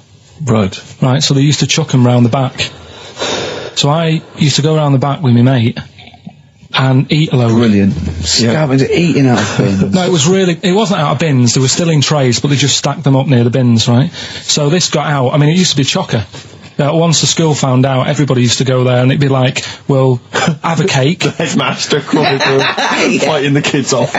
Right, so I'd have, you just eat, I don't know, 6 jam donuts or something, and then you'd spend your dinner money on the arcade machine. Brilliant. Right? So it was a good afternoon, really, right? So you'd do that, and this one day I must have had 6 or 7 jam donuts, a few Congress tarts. What's a Congress tart? I love them, I can't get them in London, right? So I'd have some of them. If anyone can get a Congress tart for Carl in London, please let him know. So anyway, this day, that was just a normal day. Do you know what I mean? You'd once, twice a week, you'd have a load of cake. In your life, yeah. That's normal day in your life. Were the frog boys there with the webbed hands and the big heads? And the horse in the settee? But the day after one of these days, I had really bad cramp in my belly. Right? I was like in agony, could hardly walk. So I said to my mum, you could hardly stagger to the free cakes. So, I was in absolute agony. I said, I don't like doctors, but you'll have to get a doctor in because I don't know what it is, I can't walk. She gets the doctor round, I won't say his name, but he said, well, doesn't look like he's got long left. Blimey. So I was a bit like, hang on a minute, I've only had a few cream donuts. Yeah. My man was panicking. Sure. He went, my dad came in from work, she said, something's really bad with Carl, I think it's serious, the doctor said he ain't got long left. So he said, what, he said that and just left? So she said, yeah. He said, I'll have to call him then. So he called him up, said, what's all this about? Carl hasn't got long left, how long's he got? So he goes, I was only messing. He's just had some bad cream. Can you believe that? Well, the thing is, I like the fact your mum didn't ask any questions. I know. She didn't go into detail. Can you explain more, doctor? No, I got to show off. No, but she doesn't. I don't want to diss you or your family, but I imagine if I was there, I'd have known the doctor was joking. Yeah. That's all I'm saying. I mean, I sound very arrogant there, but I imagine he went, what's he been doing? I had about 6 cream granules. Oh, right. Oh, wow. He hasn't got long to live then. I'll see you later. That's what I think the doctor did. Yeah. I just love the idea your mum just let him go. Yeah. Terrified, thinking, well, I'm not going to probe him. That's it then. Dad comes in. Hi, honey, I'm home. Anything happened? The doctor said Carl's going to die and then left. Did he? I'll call him. But anyway, that's why these sort of things fascinate me. So we'll move on to this next one, right, which is brilliant. Dead short story. So, old woman, about 70 years old. Yeah. She's normally fit and healthy and stuff, nothing wrong with her, she's having a good life. And one day, she goes for a check to the doctors, just to check herself out, because she's getting on a bit. Yeah. Says, take your clothes off and that. So she does, and checks her out, says, yeah, you're looking good, turn round. He said, oh, God. He says, you got a tumour on your buttock. Right? So she goes, oh. Well, can you do anything to sort it out? So they go, yeah, we could book you in for an operation. It's best if we remove this. Books are in for an operation. Operation day comes, strip her down and that. They're all stood round, the doctors. Start to operate. It only turns out it's a pork chop that she sat on 5 years earlier and it had stuck to her buttock. Right, Carl. I can forward you. Serious. Right, okay, Carl, I'm telling you now, I'm leaving. I'm never doing this show again. No, I'm serious. Honestly, you're talking. I've never in such. You are. Play a record. I can't believe it. What do you mean you can't believe it? Stop the record. Right, okay. Right, what do you mean you couldn't believe it? No, when I read it, I said I've got to tell Ricky that. This woman had a pork chop stuck to her arse for 5 years. You mental case. Of course she didn't. Doves caught by the river. People are going to think you're thick, Carl. Well, they can think what they want, because if they do their own research, they'll probably find the story. Because it won't have happened that many Carl, times. Think about it. I mean, how could an old woman have a pork chop stuck to her arse for 5 years? She said she couldn't remember even making one, so she was as surprised as the doctors were. But hold on though, she presumably must have sat on it naked. Yeah. Didn't that bring back any memories? I know it's weird, but Carl, Carl. But why would it stay there? Why wouldn't it fall off when she had a bath or a shower? Grease. What about a bath? But why didn't the doctor realise that when he first looked at it? Yeah. Was he not paying attention when he said, I think he's a tumour? Did he not Carl, look at the listen, next think about it. A pork chop stuck to your ass for 5 years. You're naked, you sit on a pork chop, you go, nothing. No, there's nothing weird about that. I can't feel anything. Even if you had a dead leg, the time you that pork chop, what else you got dressed? Well, she might have not done that much. She's old. She probably just sat down and didn't move for a bit. And over time, it's stuck. And then What do you mean over time it's stuck? Do you think the longer something there, the more it stays there? Look, I know that's why The I pork picked chop it. goes, well, we've been here a year. Richie, We're not that's going why to I move picked now. it. I don't think we're going to move now. I'm quite, attached to this buttock. I think I'll stay here for another 4 years until some doctor works it out. I love the idea they got her into hospital, they gave her the bed baths, they got her ready for the operation, they laid her out. They were just right to take get the scissors or the knife, make the incision. Hang on a minute. This is a pork. Bring me a frying pan. This is a pork chop. And the comedian, it's fantastic. I've just got to tell this again because it was wonderful. Okay, so it gets through to the tiebreaker. The two couples are at the end. It's from like about 1979, and they're dressed like it. Do you know what I mean? These are just like people they're amazing. They make you look. Oh, no, they're still better than you. Goes, okay, both pairs, fingers on the buzzers. Goes, right, Ted gets the envelope and goes, right, okay, fingers on the buzzers? Yeah, ready. German composer, but British born. He looks around. No one knows. So he goes, most famous for his Messiah. No. Right, third clue, what is his handle? Right? One woman go, bzzzt. She goes, oh, we did this at school. He goes, we are nearly there. She goes, oh God, it was Handel's water music. He went, so what's the composer's name? She went, Chopin. He went, I'm going to have to throw it across. Buzzes in, this bloke goes, is it Beethoven? Isn't that fantastic? Why? I mean, you've mentioned to me 3, 2, 1 in the past. Oh, it's fantastic. They deliberately got on the worst contestants ever. Well, no, they just weren't right. Have you seen the clues though? I am a car and not a bin, or am I? Holiday Inn. And we'll reject that one. Well, it says we are a car, but if you reverse car and change some of the letters, it's bin. Hard luck. Tough shit, you lost. Sorry. Well, but see, why is it we don't go on those shows and clean up? I know. Because catchphrase is the other one. What, getting the job as a caretaker? Catchphrase, you'll see a cloud with a silver lining, and they'll say up the garden path. No, it's not. It's a good answer. It's a good answer, but it's not quite right. I wish I could give you the money out of my own pocket, but I can't. Oh, they're fantastic. There was another one, right, when he was asking them questions, and they're paying for pounds, and they get like a maximum of 10 questions, and that multiplies. So it was, okay, let's have a go.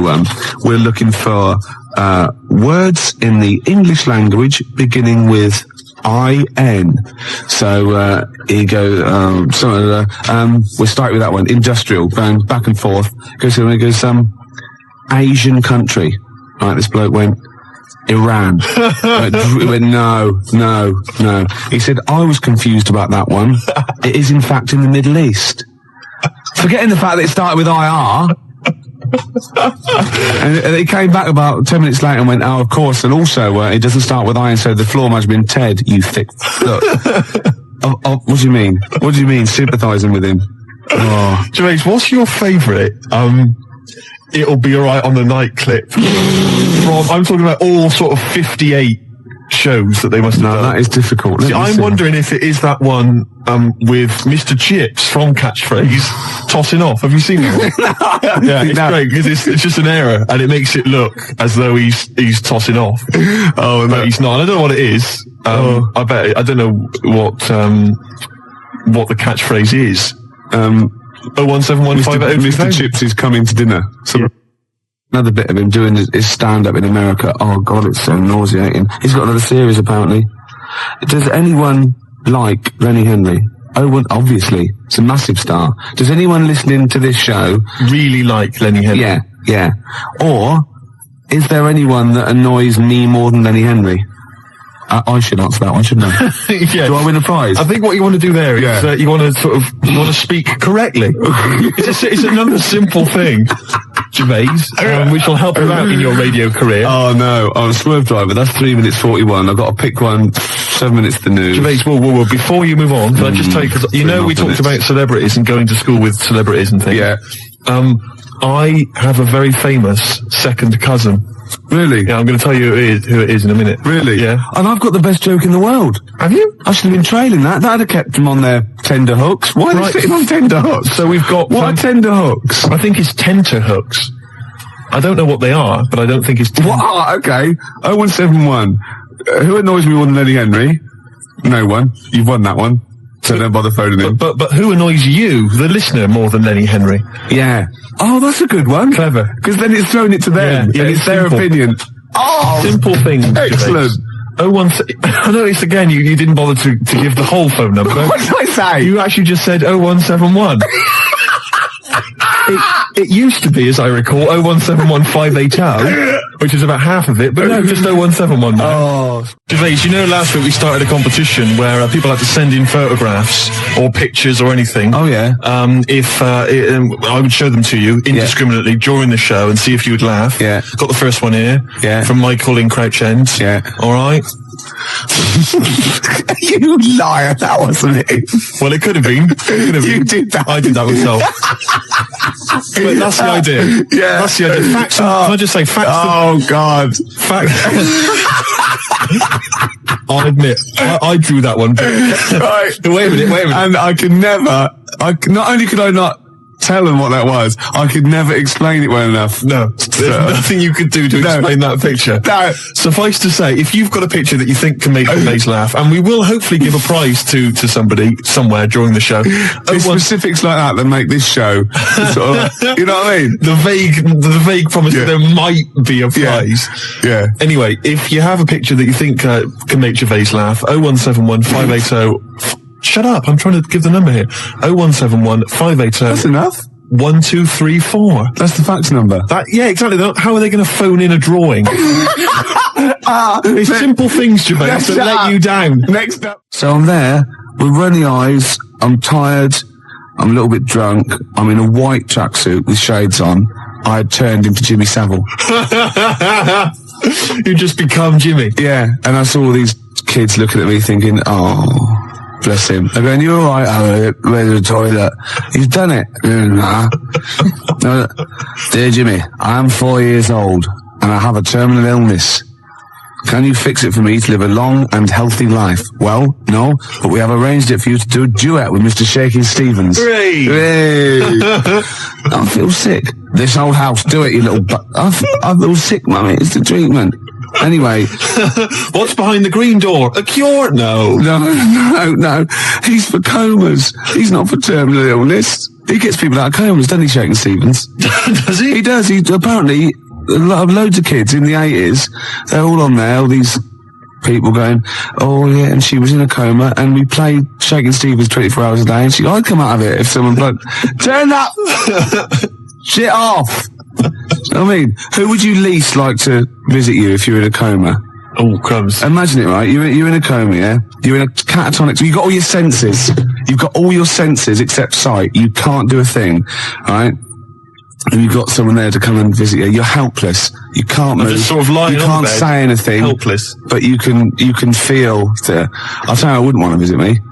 Jason Donovan. No, I wouldn't want Jason. So it's not... I don't like his voice. No. Or Philip Schofield, don't like his singing voice. Andy Peters. I haven't heard him sing. No, but I wouldn't want him round. Really? Why? No, I don't know. It's just something about him. Yeah. Wouldn't want him there. Anyway, we've got some Skunk Anansi coming up. Larry Grayson's welcome. So, and I'll tell you what else, it was Village People. Oh, I love them. Bring the four of them round. YMC, 4 of them. What one do you want to leave out? There was 5 of them. No, there wasn't. There was 5 of them. There was 4. There were 5 Village People. 4 village. Everyone knows there's 4 village people. Really? All right. Wait a minute. So there's a fire. No, hang on. There's a road cop. Yeah. There's a Red Indian, obviously. Obviously, yeah. There's a construction worker. and there's something else. There's something, a chef? No, a candlestick maker. Oh, that's great, isn't it? Yeah. A tailor. At the back with those little half-moon glasses. YMCA. Do a little bit of sewing. Who was it? Hang on, wait a minute. There was fire chief. What are you on about? Is there a fire chief? No, wasn't a fire chief. There was a police. Oh yeah, play the record. The black guy was a road cop, traffic cop. There was a policeman. There was a red Indian, obviously. Native American. Yeah, there was a construction worker. Yeah, the moustache. Cowboy. Was there? Yeah, of course there was a cowboy. Was there? Yeah. Well, who was the fifth one then? I don't know if there was. I might have made that up. Maybe I just dreamt of one. I thought of maybe a bloke dressed up as Judy Garland. Steve singing along there to Baby Bird, which is ironic because when you sing, and you're putting your head back and your mouth open, you look like a baby bird. Do I? Yeah, because the long neck and that sort of goiter thing you've got look like a sort of like a fledgling pelican. And the worms, of course, hanging from one leg. But it's ironic as well because you're like a Lizoidian as well. You're Is that a real word? Because you're a Lizoidian. Oh, right, of course. Yeah. I sometimes forget that they're not real words. You sometimes forget that your language comes from the voices inside your head. No, listen. I use my own language. They tell me what to say and I say it. No, listen. You're sort of like a little bird-like Lizoidian thing, right? Which is like the Archaeopteryx. Like the link between them for that sort of lizard man going flight. Oh, goodness me. They've kicked in again. They've kicked in early. Oh. They're not meant to start for about an hour. What, the voices? No, the tablets. Right, go on. The argument was, what should people put on their cassette tape compilation inlay card? It's illegal. They're not allowed to do. It's illegal. I agree they're not allowed to do that. Right. But I was offered, you'd asked me to tell them what they should put down, right? Yeah. I'm telling you, the track we played was recorded by R.E.M. Yes, right? it was. Not Clique. So No, that's don't write right. Clique down. No, write R.E.M. down. Exactly. How are you spelling that? That's correct. How are you spelling that? That's capital R, capital E, capital M. Right. And you want to put down the name of the track as recorded by R.E.M. Yeah. They've called it Superwoman, right? I don't care if it's really called Superman in the world of the Clique. Oh, no, I'll stop you there. In the world of the Clique, it might be. You don't care if it's really... Why do you have this argument? You do care, or you wouldn't be arguing. No. You do care. No. No, you're saying I'm wrong. You are. I'm not wrong. It's called Superman. Only by the Clique it's called Superman. No. By R.E.M. it's called Superwoman. No, they can't. They can't. No, They can do what they want. Sometimes they call it Superman. Make your mind up, at least. They call it Superwoman. Are you sure they're called R.E.M.? Or have they changed that? They call it Superwoman, you tosser. How are you spelling that? That's SUPERWOMAN. You idiot, you fat imbecile! It's Friday night. You'll love this. I went to a party. Got invited to a party. A genuine... No. That was an afterthought. You said I went to a party, then you suddenly went, I got invited to a party. What? Did you get invited to it, or did you just go to it? I got invited to a party. I went to a party. Okay. Well, which is it? I was at a party on Friday night. Okay, right, okay. And it was people I know. It's up in North London. I live in South. Not that that's particularly important. And what I'm saying is I left my... Yeah, you weren't in your... What you were saying is you weren't where you pay rent. Exactly. No. So I got there, and there were a few people there I didn't really know, and I got introduced to this girl, Christine, right? And I'll be honest with you, I don't know if anything might have happened. Do you know what I mean? It could have, do you know what I mean? All I'm saying is we were getting on well, things were happening, alright, we were having a chat. Okay. Hey, Gervais, you're interested already? Yeah. Anyway, she wanted a packet of fags, right? And a few other people wanted a little bit of grub or whatever, because it was late night, it's about 1 a.m. When you say she wanted a pack of fags, did she say, "Oh, I'd love to talk to you all night, but I've got to go and get these cigarettes"? No. Go on. Sorry, I won't interrupt again. We were going on well, and she said, "Yeah, a packet of fags." So I went over. There was the guy told me who runs the party or had the party. He said there's a sort of 24-hour little sort of 24-hour supermarket thing. You went for it, did you? What? You went for it, did you? I went on her behalf, right, to the supermarket place. One of those little sort of 24-hour 7-Eleven places. Yeah, I'll get the picture. So I go there, and I'm going to buy the fags, and people wanted a few sausage rolls and all sorts of stuff. So I'm there, and I've got all my stuff, right, and it's quite late, but there's two blokes in the place, and I don't know whether I think they were from Italy, but I can't be certain. But anyway, they caused a bit of a ruckus because they were after some ciabattas. They were saying, I want 2 ciabattas. I want to... Don't know if that's no, I'd say that was sort of like Kenyan. Right. Okay. But anyway. Okay. They were, yeah. Anyways, they were 2 ciabattas, and they were causing a bit of a rumpus. They were saying, not those, no. How much are they? How much are those a pound? Oh, we ain't talking about pounds. I don't want, no, I'm not paying for those. I love those. So anyway, they got their ciabattas. Turkish, maybe. They went up to the counter, and the fellow who was next to me in the queue, he'd put down a jar of coffee. Right. Oh, yeah. So anyway, the fella said, ciabattas, you have the pound for the ciabattas. And they're 2 of them, they're brothers. And he puts the ciabattas in the carrier bag, and he picks up the coffee as well, secretes that in the bag, right? Walks out. What? Well, the Italian bloke drinking someone else's coffee. He stole someone's coffee, right? There in plain view. So he gets outside, and the shopkeeper says, whoa, wait a minute, come back in, mate. Whoa, you picked up this fella's coffee. What? What are you accusing me of? What are you saying? What are you accusing me of? You say I'm stealing? Well, no, definitely Turkish. Probably works in a prison. You're stealing? What, you accusing me of stealing? You accusing me? Yeah. And the fella said, well, and he says, look in the bag, ciabattas. Where the coffee? I'll be honest with you, he'd hidden it outside. He'd already got rid of it. It was smooth. Right, so anyway, now he's getting a bit violent. No ciabattas. Well, I buy the ciabattas. They're not very nice ciabattas. I eat them. They're not nice. He's accused me of stealing coffee. He's pushing things off the counter. He's throwing the ciabattas everywhere. Really? Right? And it's terrible. And is he smashing plates? He wasn't no, smashing I'm just getting a hint from the accent. Go on, sorry. Right, yeah. So anyway, he's accused. You accuse me, and it looks like it's going to be a fight, Gervais, I'll be honest with you. I'm nervous, right? Because I'm stood next to him in the queue. Yeah. I'm thinking any minute he's going to turn around. What are you looking at, fish monster? Yeah, they sent you out because they thought you wouldn't get attacked. Exactly. And, how ironic. So I edge backwards towards the frozen goods section. Yeah, you're thin against the fridge. I'm hiding. I'll be honest, I was hiding. I'm not going to lie to you. I'm a coward. Really? So, anyway, the Ciabatta brothers. they're causing a bit of a rumpus, and it's all going on. So they decided to call the police, the shopkeepers. Yeah. Right? Well, now the Ciabatta brothers are nervous, so they go, "No, it's all right. Don't keep the Ciabattas. We're not paying for them. I don't want my money back. It's all right." And so they move towards the door. But a little probably fella, spent some time in Delhi as well. A little fella, he's barricaded the door. He's used some of the display units. He's barricaded it, right? Fantastic. So the Ciabatta brothers are trying to get out, right? They can't because he's holding them off, right? They can't get out. They're caught. They're smashing the place up. Really just throwing things on the floor, right? And he's going to me, help me keep the door closed. He's from Italy as well. I think he was. Yeah, probably related. Go on, yeah. He's saying, help me keep the door closed. I'm saying, well, I can't, the leg and everything. I can't help out. No, I can't. I just got to be over here. The dialysis machine, if I don't get back, the battery runs out, I've got to, So anyway, eventually the Ciabatta brothers, they actually knock the stuff over and they get out the door and they leg it off down the road. Yeah.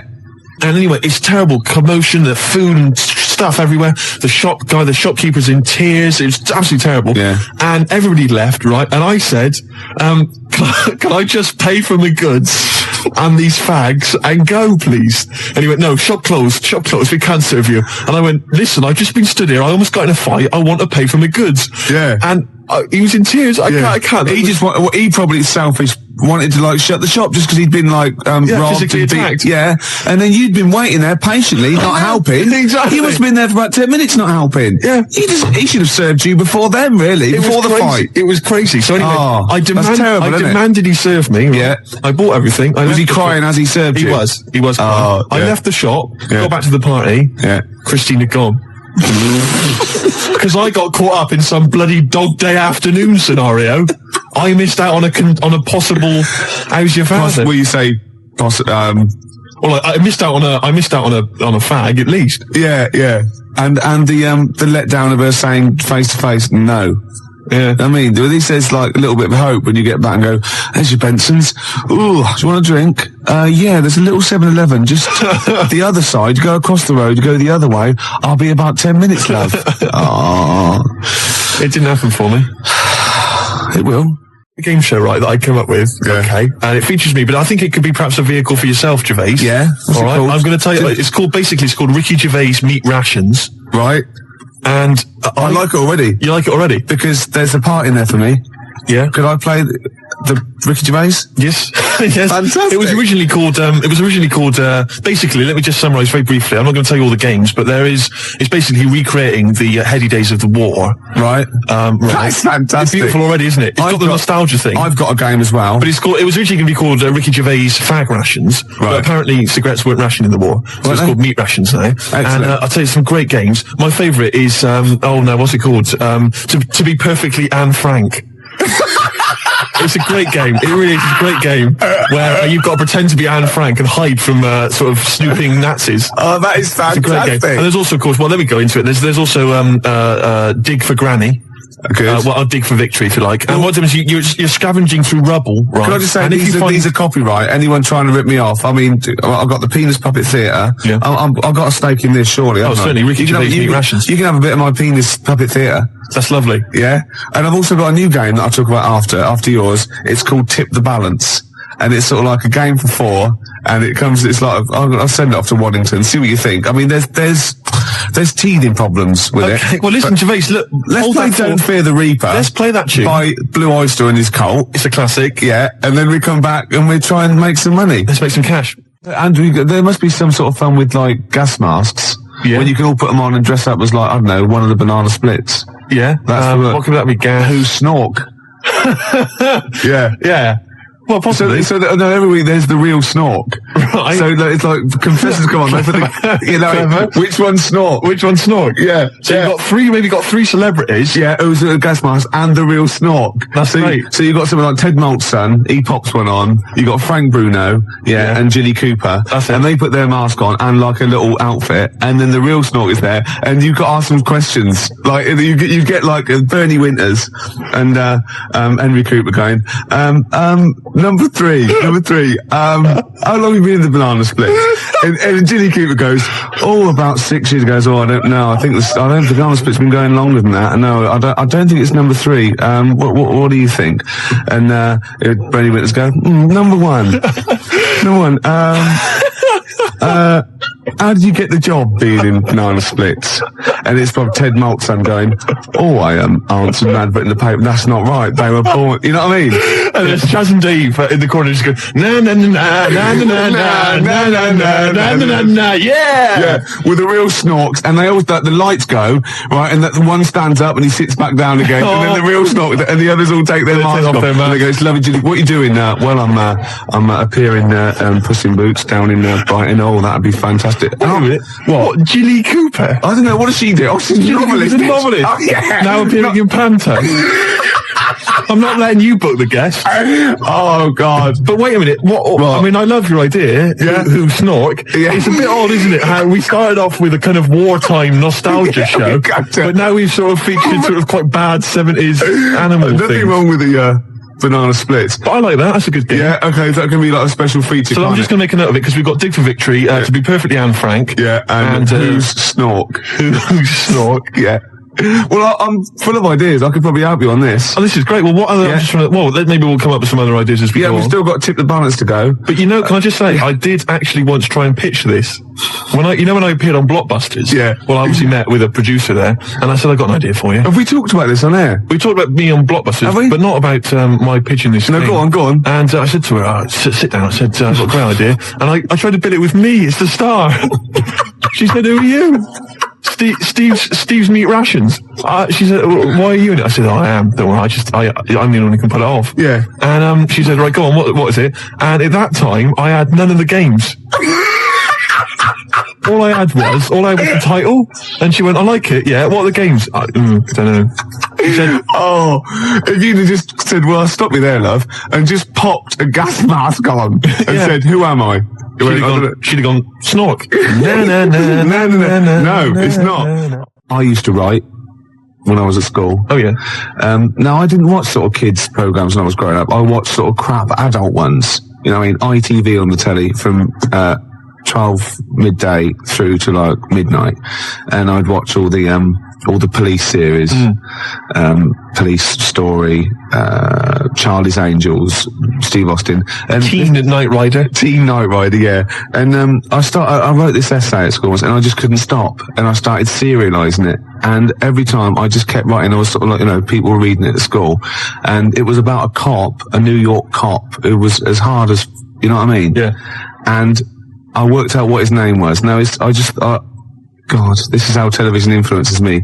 Because it was one word name, which is his surname. That was the title of the book, title of the series, and that's what all his friends called him. Right. It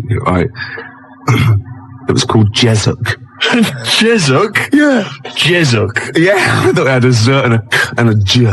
Jezuk. Jezuk. Yeah. Do you know It what I mean? does sound so close to like Pillock or Jesse. Yeah. Or Nonce. No, nonce. There's no nonce. Well, do you know what I mean? Cross between sort of like Jezuk. Pillock and Jism.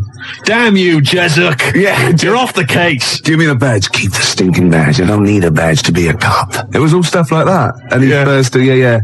And so he'd look at his gun and go, "This is my law." You know what I My mean? God, it's Jezuk. How did he find us?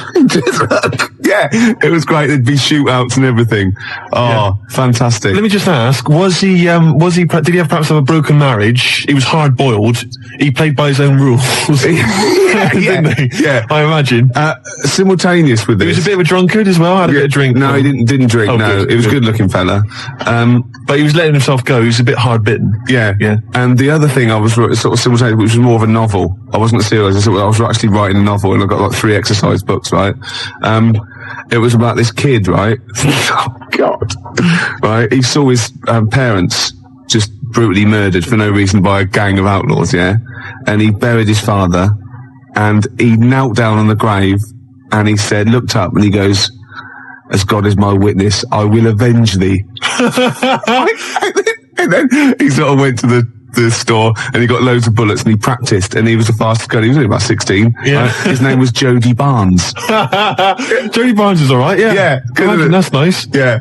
Oh, fantastic. Have you still got any of those exercise books? I hope not. That would be The incredible. teachers used to sort of like, I must have gone, yeah, it's good. I must have been passing around the, he's done another one. Gervais has written another episode of Jezuk. Yeah.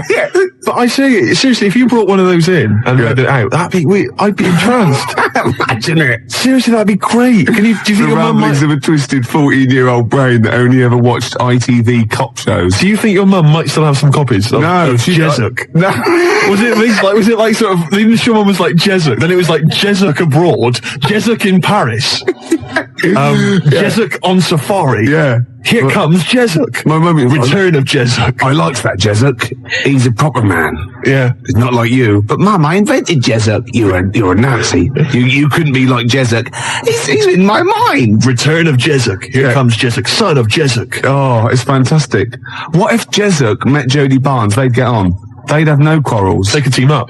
Oh, it'd be fantastic. After the break, a little bit of Lars. Teen Jezuk. This is 5 minutes. The news. I'm looking forward to the news. You've had a great couple of newscasters the last couple of weeks.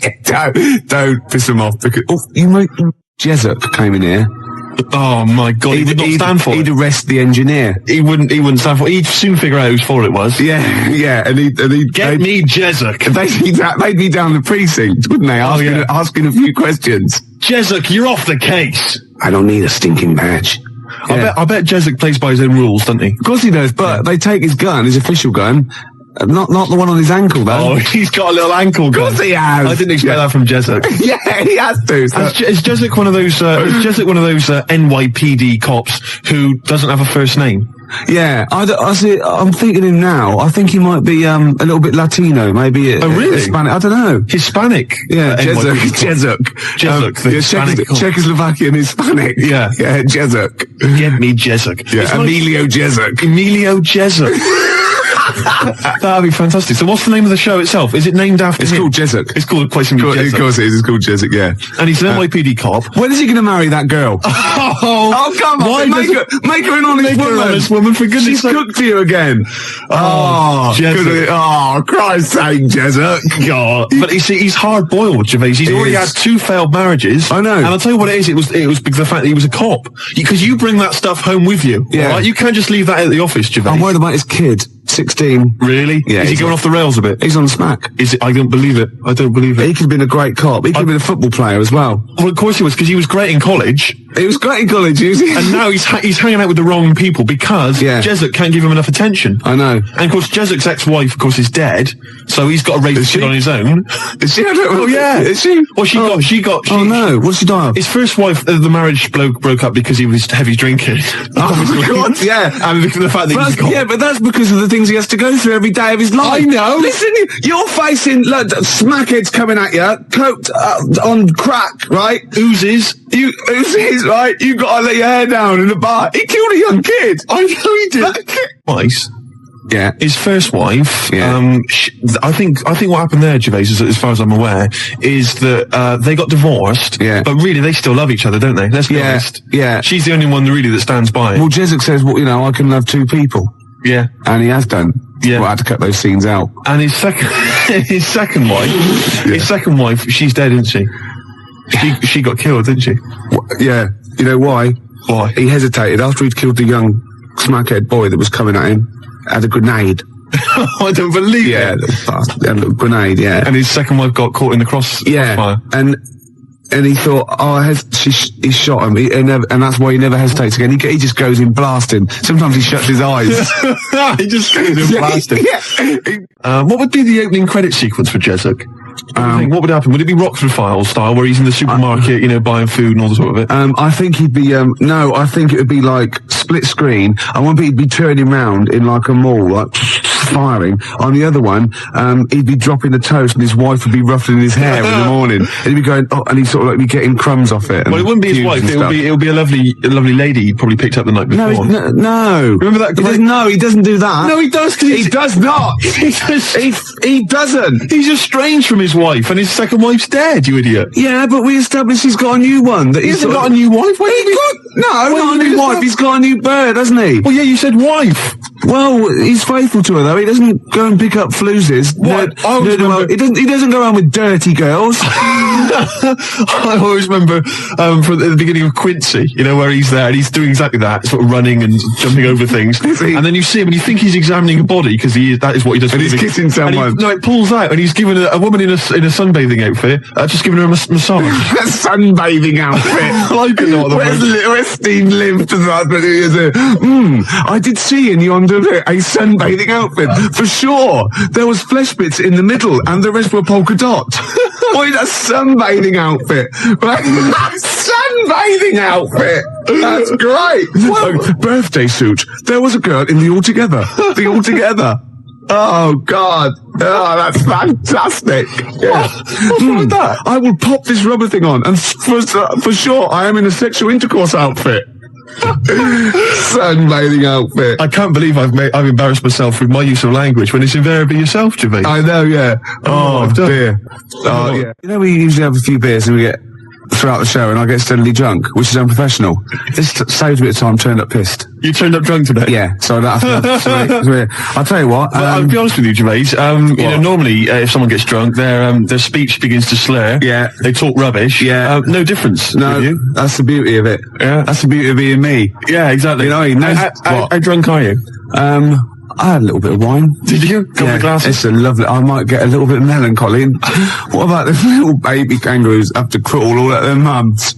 Your mistake. Tease penguin's probably my greatest invention. The tease penguin? Can you tell us again? I forget. Well, it's just a penguin, right? You train, you put it in a lovely little French-made outfit, and it comes in with sort of breathes fishy breath on you and slaps you around the face with its flipper. Yeah. Oh. Jessup, obviously. But it doesn't let you go any further. No. That's what it's the tease penguin. Yeah, I see. Yeah. XFM Family Fortunes. Oh, I can see that on telly myself. Yeah, it's incredible. I don't know where you got the idea from. Do they just come into my head sometimes? Do they? Yeah. I was actually in this week with Claire. Lovely man. Oh, Baby Bird was it XFM? He's very nice. Is he? He's got a beak and funny little claws. Oh, Rick. I know, it made me laugh. Oh, my God, we're desperate. Used to be an we're desperate men, Rick, if you've got to resort to that kind of I called him Baby Bird, he went, I've never been called that before. Which is bizarre. But there's a band are called Baby Bird. He's called Stephen. Can you go to turn that down next door? All the time to a show. Music, it's Emma, it's not on. That's insane. I can hear a throb from the other room. Yeah. Someone's got... This is insane, Gervais. It's like trying to host a radio show. Yeah. And now he's laughing. Yeah. Oh, anyway, it's all going to be... we're going to play a track that you've brought in. That's right. Go on, what is it? It's a fantastic tune by the Grave Diggers, part of the Wu-Tang Clan rap collective. Yeah. Right, it's from their album. Not to be confused with the Wu-Tang Clan. That's a little shellfish. Yeah. That's into rap. Yeah, that swears a lot. Yeah, yeah, terrible, yeah. The track is... Got a muscle posse. The track is beautiful. You've probably heard it on the dance floor, maybe in some indie club. Yeah. 1-800-SUICIDES. Yeah. Now, I would stress, Rick, it has got a bit of bad language. I know. I mean, I've listened to this twice, and I reckon I've got it off pat. I reckon I'm going to pull the fader down to just the right places and go, okay? Right, you're going to sort of bleep it out. And if it goes wrong, so what? You know, that's real. People have a problem with swearing. I don't. Do you? No, not at all. I'm doing it because it's rules, and the great thing about we want to stay on air because we take our job seriously. We do, and I think we're sorry, excuse my French, bloody good DJs. Well, I think you're absolutely right, Rick. Yeah. Let me shake your hand. Yeah, all right, there we are. Yeah, a good shaking of hand there. I love a bit of rap. That wasn't actually French. No, was it? It's weird, isn't it? Pardon the French. People always say when they maybe say bollocks. Excuse my French, but le plume de ma tante. Hey, come on, language. We'll be learning a little bit of a foreign language later. I've brought in Instant Yiddish by Fred Kogos.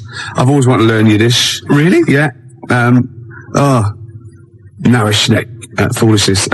Some glick, some schlimmen, for better for worse. So I'll teach you little usage phrases like that out of the old Instant Yiddish book. But first, what was this? Gravediggers. It's Gravediggers. They're keeping it real. They're keeping it raw. So there is a bit of bad language. Yeah, well, mine's raw. Keeping it raw. Yeah, of course I have. Right, I'm gonna have a go at this then. All right. Right. Don't get no, 1 minute. No, don't. Shut up. Right, I've got to play this. Shut up then. Don't put me off. I've got to concentrate. Bleep it out live. I will. Yeah. Shut up. All right. Is it going? Oi. Okay. Take it calm. Take it calm. All right. Around your neck and jerking. There's one coming. I know. Your life is for no reason. Oh, good work. Good work. You're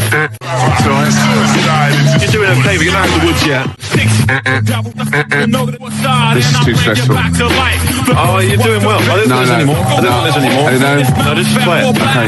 Of course I am. I'd say one day, right, it's just one of me at the moment, but one day there'll be a whole squadron. It'll be like Planet of the Apes. Oh my God, and you don't actually need anyone else to sort of like breed, do you? Exactly. We can just reproduce as we are.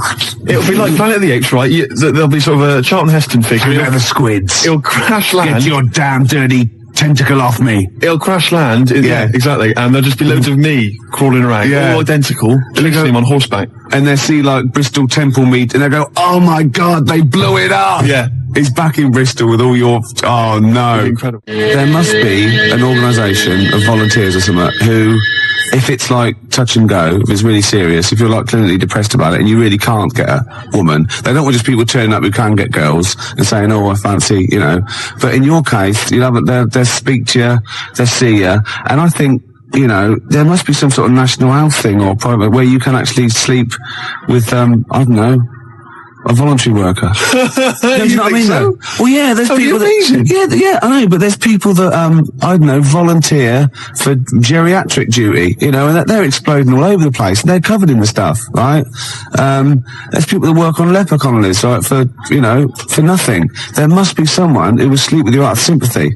You don't want that. Of course you don't. You don't want that, do you? Well, let's not be hasty, Rick. I mean, these people, especially if they need some sort of free publicity, get a bit of, sort of press and media attention. Yeah. I also sort of help to publicise their campaign, really. There's probably an organisation that they go off to like, just strange climes and go on to like leper islands and that, and they work with them. Or they can sleep with you. Now, that's got to do the lepers some good, doesn't it? Yeah. You know what I mean? Wouldn't that be terrible if that was the option, right? And suddenly volunteers to leper colonies doubled. Was like going to Torremolinos. Yeah. Let me on the bus. Sorry, there's no room on the bus, but you're at the back there. Yeah. Good. Well, then here we go. Here I am then. Yeah. I'm sorry. I signed up for the lepers. Yeah. Licking their wounds. Well, sorry, but geriatric duty. Yeah. Scraping it out. Oh dear. I heard a song in the week, right? I've heard it before. It's by Ween, and it goes, "Push your little daisies and make them come up." And I don't know what it's called. 0171 580 2000. I don't know where to look. Push your little daisies and make them come up. It's like that. It is. It's rubbish. I've been going around singing There's that. no song with that lyric. It's like that. It goes, "Push your little daisies and make them come up." Shut up. Yeah. Shut up. That's what my friends have been saying for the last 4 days. God, you're really irritating me today. Like, people will go and go, "If you'll be mine," not too annoying. But after about 10 times, you go, "Oh, can you sing something else?" But when you've heard, "Push your little daisies and make them come Shut up up," now. you can get really annoyed. Yes, it really can, can't it? Shut up. Okay, one of those, you and me song. Push your little Shut daisies. up. And we've done funny phone calls, haven't we? We've done some funny phone calls. Did that one like Pinky when we phoned up Safeway and said, "Have you got some cheese?" And they said yes, and we showed them, didn't we? That showed them. Yeah. Oh, we've done some crazy crank calls. Yeah. Do you want some beer? Do you want some beer? Brilliant game. 5 o'clock foreigner. 5 o'clock foreigner. Yeah. What else have we done? There's been just too much, hasn't there? The alarm frog. The alarm frog. That never got off the ground, did it? Got going. Some great ideas. Tip the balance. That's the last one I've got. Tip the balance. You haven't explained it. It's my last. I think it's a little bit in bad taste. Really? Yeah. Oh well, I don't want that on this show. No. I mean, I think it's a little bit much. Really? Is it too much? Is it the most outrageous thing you've ever? Well, okay. Well, no. This is an idea, right? It's a board game. It's a board game. I'll send it off to Waddington's when I'll get. It's 4 simple weights, sort of just like fulcrum weights. Like scales. Like a little seesaw. Yeah, a little seesaw. And there's one end is like a bowl, right? The other end is like a kilogram weight. Right. And there's 4 of those. So 4 of you sit round, and you've got to quite simply tip the balance, right? So you've got to fill the bowl. Fill the bowl. Yeah. What, with rice or? No. Household object? No. Bodily secretions. Right. So it's the first, Maybe you shouldn't tell us about this. Well, no, because there's simple rules. Anything that comes out of your body is all right, okay? In every form. Right. Well, anything that comes out of your body, Yeah. you put that into the bowl and sort of tip the balance. So, I was just thinking, if I said it quieter, it wasn't so bad. I was going to go, well, it's piss. Do you know what I mean? Yeah. Doesn't work right. Snot. Sick. Yeah. Spunk. Well, I was going to say cum, because then I could be spelling it C-O-M-E. Therefore, getting by some of the radio authorities rather sneakily. And spunk, as you said, is like courage, isn't it? Exactly. Like in the Waltons, they go, "Oh, look, I love your new girlfriend, John Boy. She's full of spunk." Yeah. Sorry about that. I've been carried away, Dad. Good night, John Boy. Yeah. John Boy. Good night. Don't start. Right, here's the Cure. We'll come back to this. Cure, Charlotte sometimes, 20 to 6, Ricky Gervais show. And Steve. What have we offered today? Well, we've offered Tip the Balance, a new board game from Waddington's, which involves secreting various bodily fluids into a bowl in order to tip the balance. Yeah, and the way you do, you go, tip the balance. I can just imagine the front cover with sort of Granny. She's stooped. Yeah, she's just like... she's got trousers down. Yeah. She's just... she's missed it.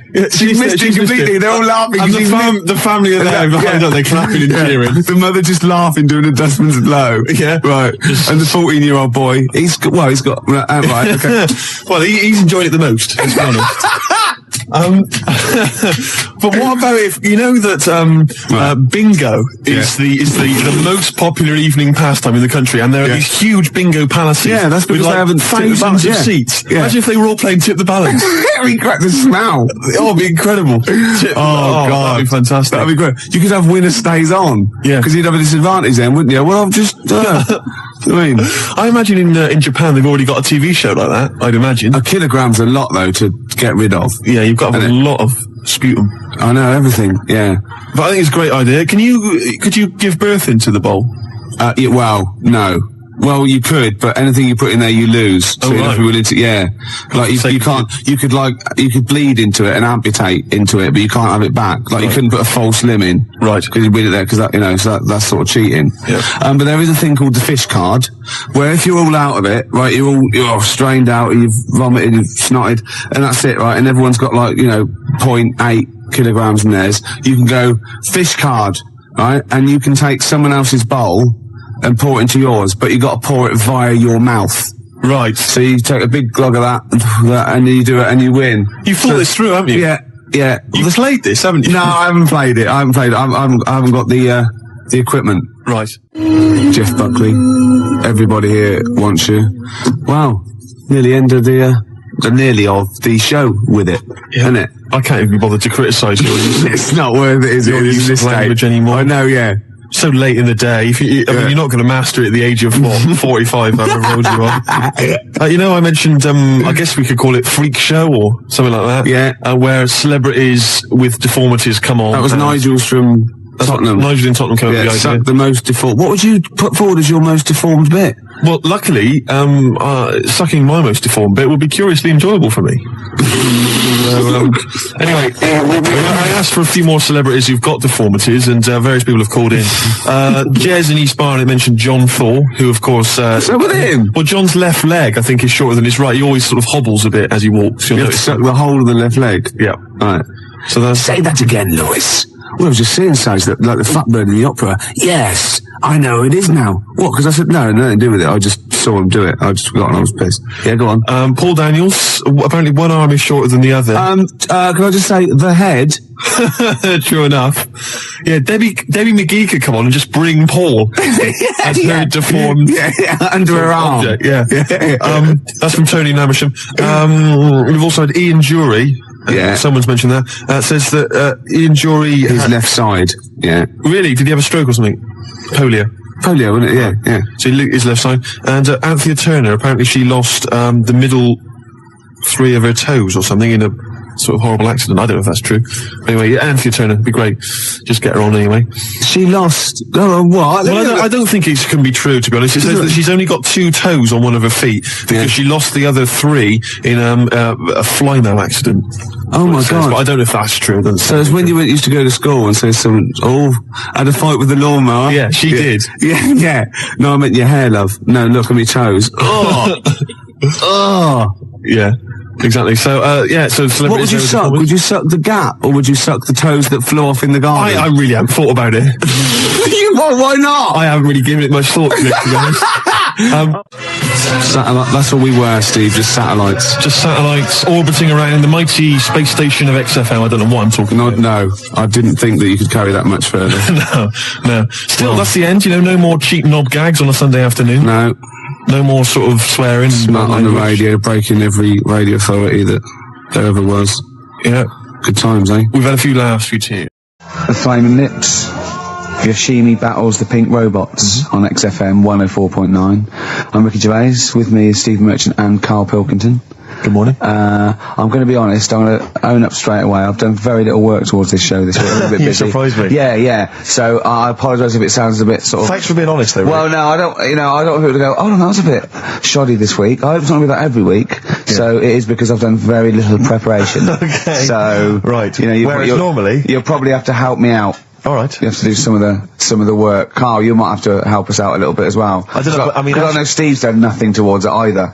So the onus is on you a little bit here. I love the fact that it's still listed as either Ricky Gervais or Ricky Gervais and Stephen Merchant. Essentially, we don't need to be here, really. No, but I know now people listen for Carl. Everyone I've spoken to, for people on buses, to comedian like Ross Noble mentioned you the other day, and that they go. People on buses. I've never been on a bus. You haven't been on a bus for like 12 years. Yeah. Have you? People on buses. I don't know why I find that so funny. I just know the idea of you being on a bus. The idea of you handing over your fare. They're shouting out from the window. Right. They're going, "I love Carl." Right. Yeah. I'm walking along. How much is it on the bus? 20 pence. No, come on, seriously, how much is it? One adult for terminus, please. I love the fact, they do that thing where, like, if they're interviewing Paul 50, Newman or someone 60p? famous... No, it's quid, isn't it? It's a quid. They always say, how much is a pint of milk? And that's supposed to prove if you're sort of still in touch with your roots or whether you're too big a celebrity. Yeah. You've got no idea how much it costs on the bus. Quid? It's not a quid. 120. No, it's not 120. Pint of milk, about 50p. 30p. Oh, brilliant. Wow. Oh, because it's fascinating because you gave this stuff up before you became a celebrity, didn't you? You were always lazy. Because people always say to me, like, Ricky seems a bit obnoxious. Who says that? No, they say, no. Who comes up to you and just says that? The guy on the tube did it. I swear to God, he came up. He said, I was watching an interview with Ricky. He's not a nice piece of work. I went, he said, no, I've got friends like that. And it's like they're always talking. They're a bit irritating, and you sort of let them off because they're your mates. But I was going, well, hang on a minute. He went, well, two things. It's sort of my job talking, and being interviewed. Essentially, you do have to talk. Yeah. So about yourself. If that's his only criticism, then I'm not too bad. No, he didn't think you were funny either. In fact, he had a whole list. I'd say a list, a petition. It wasn't Dickie Anderson, was it? It wasn't Richard Anderson. I hope he's listening. He's our biggest fan. I'll tell you what, Mock Turtles need a remix by Fatboy Slim, don't they? Mock Turtles? It's a great tune, but I'd love to hear it remixed. Yeah. Mock Turtles, Can You Dig It? Remixed by Slim. Yeah. Yeah, XFM 104.9, Ricky Gervais, Steve Merchant, Karl Pilkington. Ooh, stuff to dear, do. what's going on? What's been Stuff to happening? talk about and that. What's been going on? Before you came in, you saw it, didn't you? That experiment I was doing with the... An experiment? Yeah. Well, all I know is as I walked in the building, I passed the little kitchen area, you were hitting Carl on the head with a tin tray. Didn't it make a good noise? It was a great noise, but I'm interested, explain more about the experiment. Well, I wanted to see how hard I could hit him and make it resonate, right, before I either caved his skull in, or, Right. you know what I mean? So, you had to hold it quite loose, so it could, like, vibrate, but you had to grip it hard enough to give it a good whack. Right. And his head's brilliant for hitting stuff on. Is it? It is perfect. 'Cause Carl, it's like could we recreate that moment a bit later on the radio? You'll notice that you've been on for 15 minutes, I haven't said a word. It's had a bit of an effect on me. Still a little bit shaken. Okay. oh, dear. But yeah, do it again later. We were talking about your head a little bit earlier, weren't we? It's not going to mean that you're sort of a bit, fuzzy thinking, is it? It'll be alright. Yeah. So, Okay, good. Can we I said- recreate that later, maybe I towards the end of the show? Just hit you on the head with various objects, see which make the best sound? He said, very much. talking about time out. I said, something about in time out, and he went, yeah, do you read that? I went, yeah, I read it, get it every week, yeah. He went, there's no point though, is there? He said, because it's like a telephone directory. You know, if you want to look something up, you look it up, but you'd never sort of browse the telephone directory. And I went, that's an interesting point. He went, although I did. When I was in Scotland, I just looked up how many Macs there were, and there was 42 pages of them. How bored are you in your hotel room in Scotland to suddenly start working out how many people start with Mac? Were you sat in your room, there was nothing else that you could think of I've to been do? working. It's when we did the show from, XFM did some stuff from Edinburgh. Yeah. You were Been a sat in your hard hotel day, room? Sat in the room, waiting to sort of go out and get some food and that. Sat there. Why were you waiting to go out and get some food? Because we were all going to meet up. We're going to meet up with, with Simon. So and you that. thought, I'm not going to switch the TV on, I'm not going to read a The magazine. telly was on, nothing was on. I wasn't impressed with anything that was on, so I'm looking around the room. I had a couple of the free shortbreads. I love the fact he remembers. Yeah. He remembers a specific biscuit he had. Yeah. That's fantastic. Had a couple of them, and then looked around. There was a Bible, and I thought, well, I know about that. Yeah. There's nothing in that I don't know. So, got the phone book up, and I immediately thought, there's a lot of Mac this and Mac that in Scotland. Macintosh, Mac Daddies. Macateer. Yeah, There's loads of Return to names. So I Mac. thought, I wonder how popular it is. I wonder just how popular it is. 42 pages of Macs. Did you count how many pages there were? Yeah. Did you just work out from the numbers on the bottom of the page, or did you literally No, I count counted. them? I counted. Right. And how many do you reckon are on a page? There's a lot in there. If someone could tell you approximately how many names they get on one page. How long did it take you, this whole procedure? what, the counting? Yeah. Not that long. No, It's just only counting 2 pages. pages. Yeah. It's not that much. They're all And what together, did you luckily. do once you digested that information? What did you do with that information? Did you tell people Stored it, what you haven't I? I mean, look, how long ago was the Edinburgh Festival? I stored it along with the biscuit. I love to get in his head. I imagine it's a big warehouse, and there's lots of partitions for weird stuff like kids born with tentacles and things like that. I imagine there's like quite an old caretaker, and you go in there, you say, I'm looking for it. He goes, hang on, I know where that. I put that somewhere. Hang on a minute, hang on. Is this the one when they shave the cat? No, it's not shaving the cat. This is the Max. The Max. Oh, Scotland, the shortbread. Well, don't give me the shortbread because that's putting me off. But the what's the name though? Do you remember last week I was talking about the airy kid? And I think that's every week, Carl. That doesn't narrow it down. alright, well, we were talking about that airy kid in the woods, and did a bit more research this week. Okay. Found a good story out about a monkey, Right. which I'll tell Ricky a little bit about it. Tell me, come on, tell it now. No, Right. no, Well, tease I me reckon we with should it. keep this. It sounds exciting stuff. That's got 'em, right? So we'll be doing that. we've got Hook the audience. we've got Rockbusters again this week. Yeah. We've got Do We Need 'Em? Yeah. What Right. are you trying to get rid of this week? Cockroaches. Right. I Good one. can't think of a reason to keep them. Looking into that, let's sort the matter out. That's coming up. Excellent. We've got I'm teaching you some more stuff. Oh, yeah? Yeah. He phoned me up today.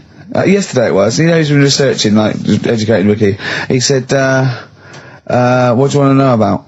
I don't know. He said, you interested in space? And I went, yeah.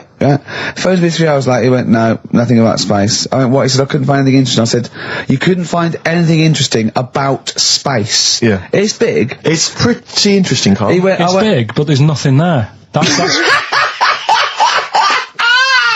It's like the Millennium Dome. Oh, So God. what I'm looking at, right? But no, wait. He said, "Is there anything else you want to know about?" I went, "All right." I went, "Anthropology." He went, "What's that?" I went, "Study of man." I sent a man. He went, "Like what?" I went, "Like our roots from caveman through and all the." He went, and I said, "Australopithecus, Neanderthal." He went, "We know all that then." I went, "No." He went, "Right." He went, "Do you want to know how a lung works or something?"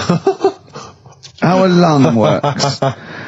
And I said, "Well, tell me how a fridge works." He went, "Oh," I said, "It's just the gas, isn't it?" I went, "Brilliant." I went, "Tell me how a microwave works." He went, "I know." I went, "No." I said, "Fella walking past in a laboratory with a bar of chocolate in his pocket, went past some sort of ray thing, it melted it," and he went, "Hold on." That's it.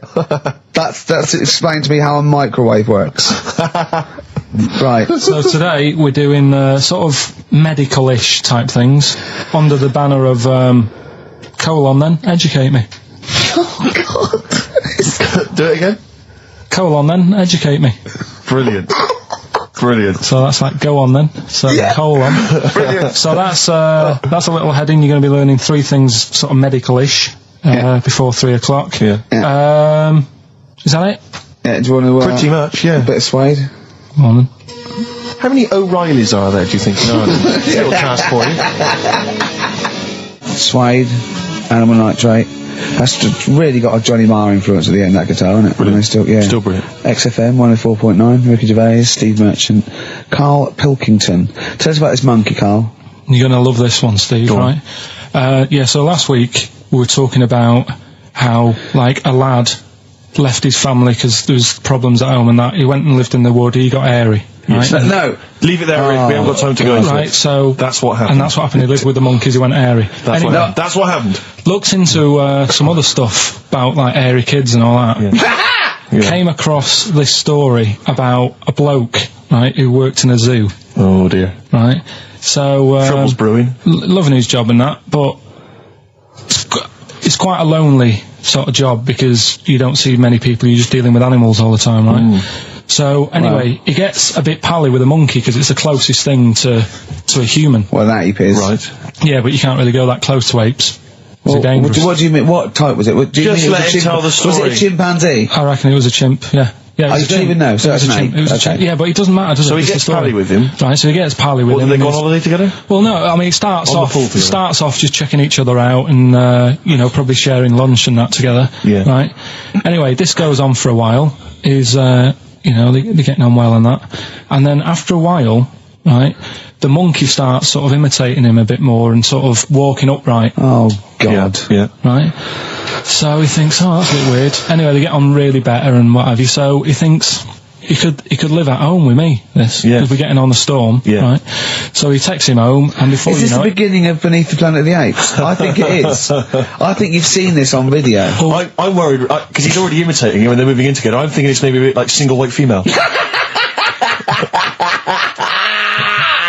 Single white zookeeper. Oh, brilliant. right? So Go on. anyway, so it's moving in and it's getting used to sort of the normal human life. It's having a cup of tea in the morning. Yeah. Pinky tips.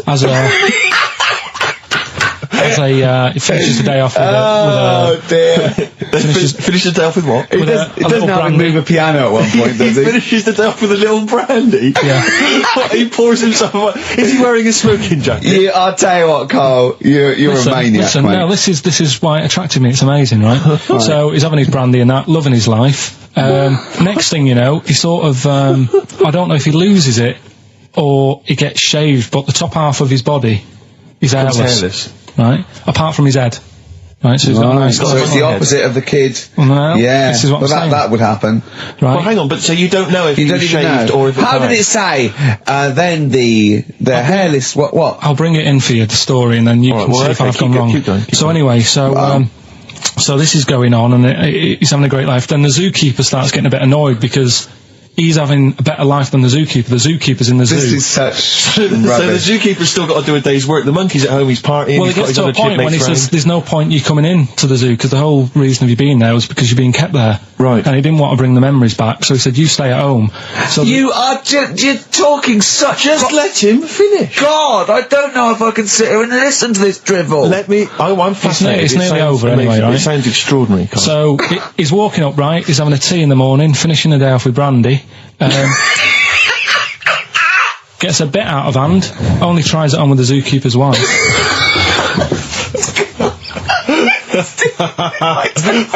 Make him go away, Steve. How does he do that? Well, because he's around humans a lot, he becomes a bit of a charmer. And, But what is it that he could do to seduce her? Pick fleas out of her? he didn't say. He was built. Yeah, it's well done. So what about that? What do you mean, what about it, Carl? It's obviously not true.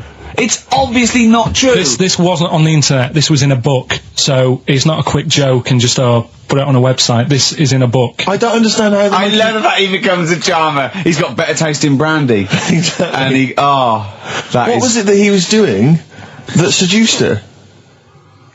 I don't know. Maybe because he was at home more than the zookeeper was. But what would he be doing, Carl? the fact that- He's not going to be talking with her. They're not going to be playing like Trivial Pursuit.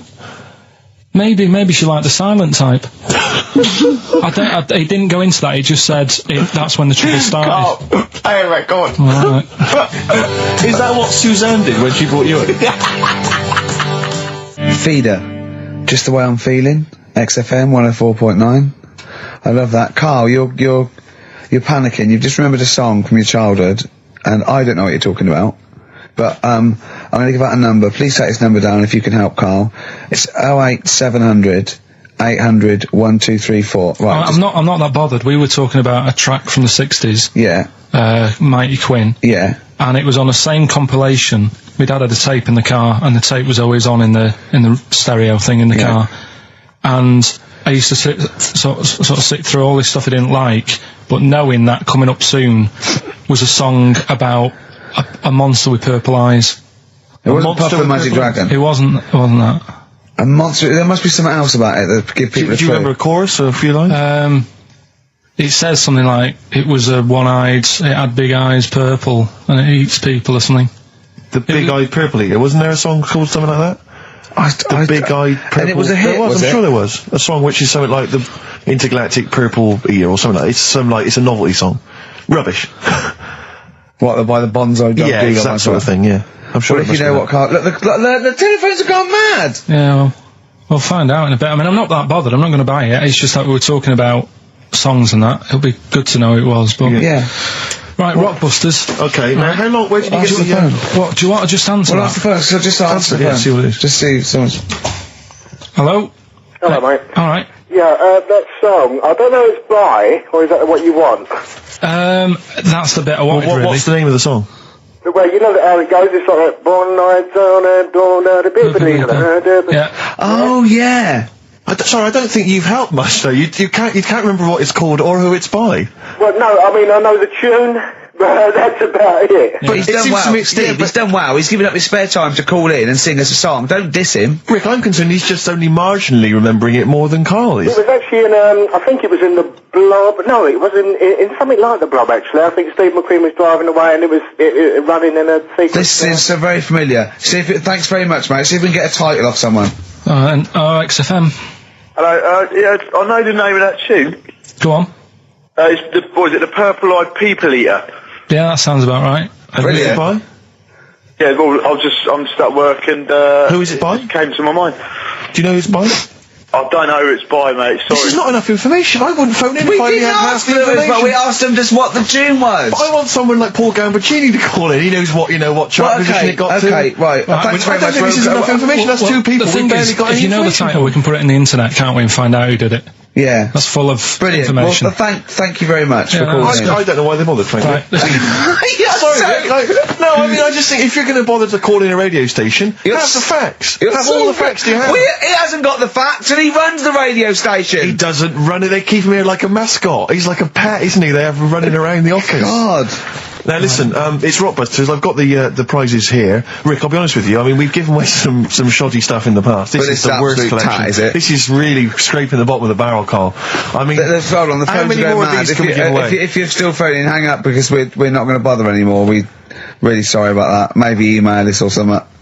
How many of these can we give away? Look at that. It's only Fools and Horses. It's the Christmas special from not this year, the year before. Yeah. I mean, we have given away so many of these. I imagine there's charity shops throughout London. Throwing them away. Yeah, throwing them away. Yeah. So we got that, dear. and if you didn't watch it, if you weren't one of the 20 million that watched it. Blue-eyed, fat-legged, purple-eater people, if they had a big and had a big boo. It's something like that. And once again, the best chill-out album ever, with, this pretty much rubbish. It was a big boo. Actually, no, the songs are okay, but Purple-eater. it's just basically a collection of songs you might have heard on adverts. So enjoy that. Oh god, this one again, the best air guitar album in the world, Volume 2. This is no longer an entertainment show. This is three people chatting to each other now and again. Sometimes we remember it's going out, sometimes we just take a call for our own amusement. I mean... It's the same price again.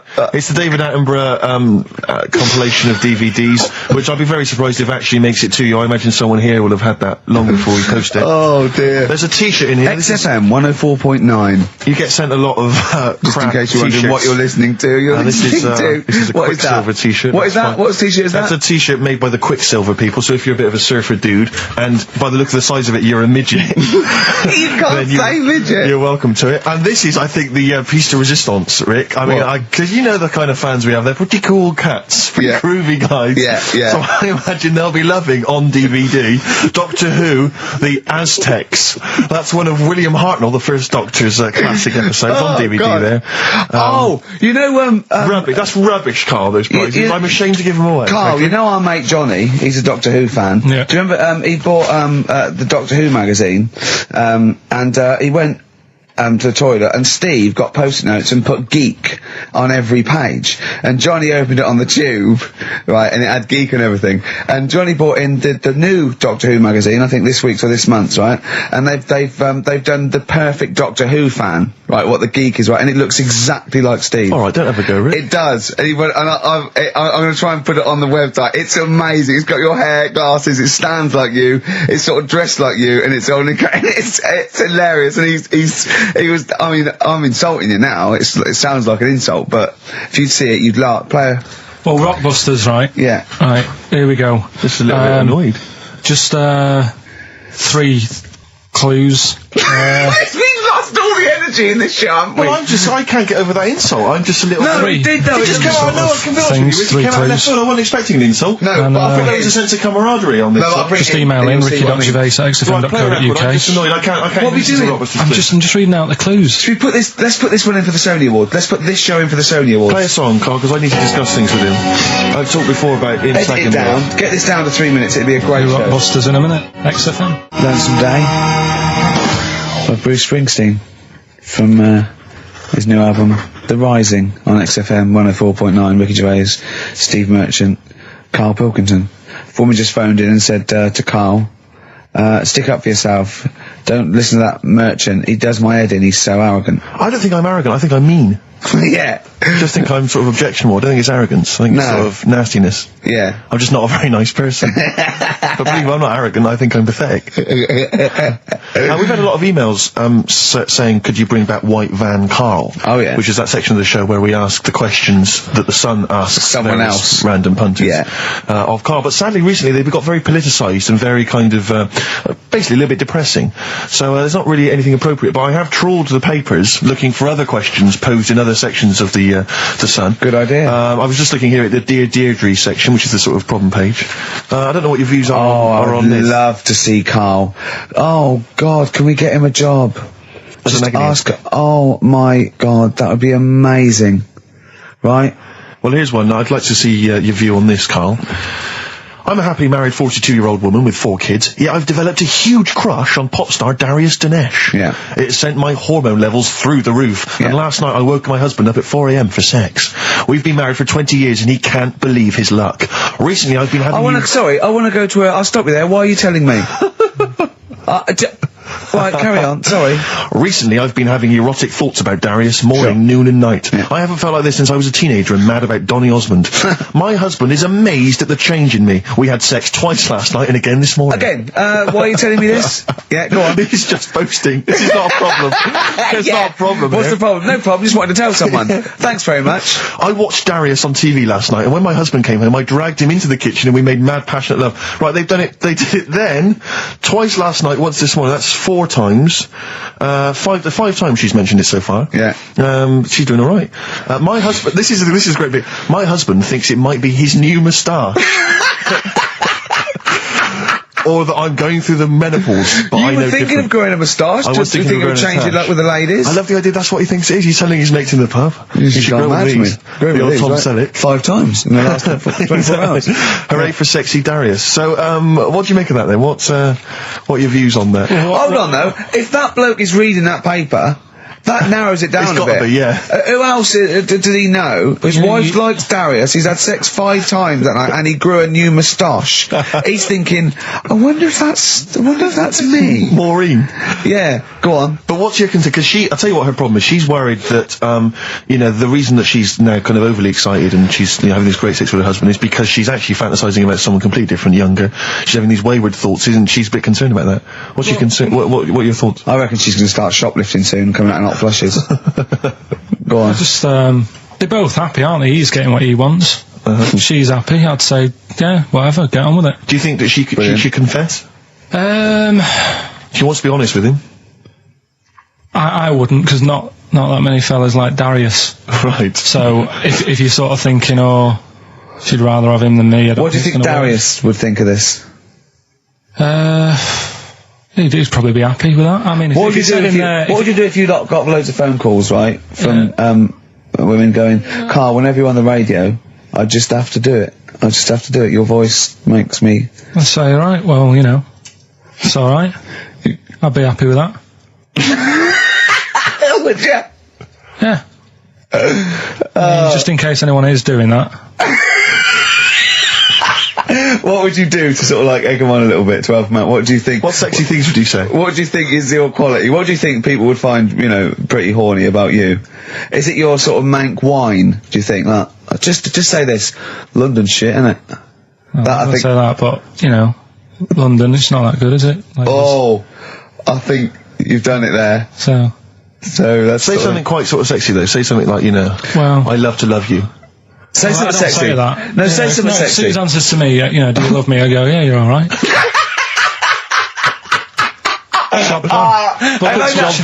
I know that's true. Yeah. I know that's true. That's brilliant. But because one of the things that Deirdre says is that she's wondering if this marriage is going a little bit stale and needs to be freshened up. They need to give a new spice, a new spin to the marriage. What would you do? What advice would you give to spice up, something that they've been married for quite some time? Get Darius, all Darius things, get David Snedden's new video on the telly. What do you reckon though, Carl? Just treat them. Do you know what I mean? Just surprise them now and again with stuff. That's what I do. It's what you've got those condoms, didn't you, that you got 2 for So, 1 hang on, what? You've never done that? What? You've surprised Suzanne with what? I've like, You stood behind a door and shouted at her when she comes in. Don't drop the jelly! yeah, just the usual stuff. There was some free chocolate delivered to work the other day. I took her a bit of that home. Nice of you, that's really thoughtful. She didn't like dark chocolate, but I said, well, it's a thought. So, I had it.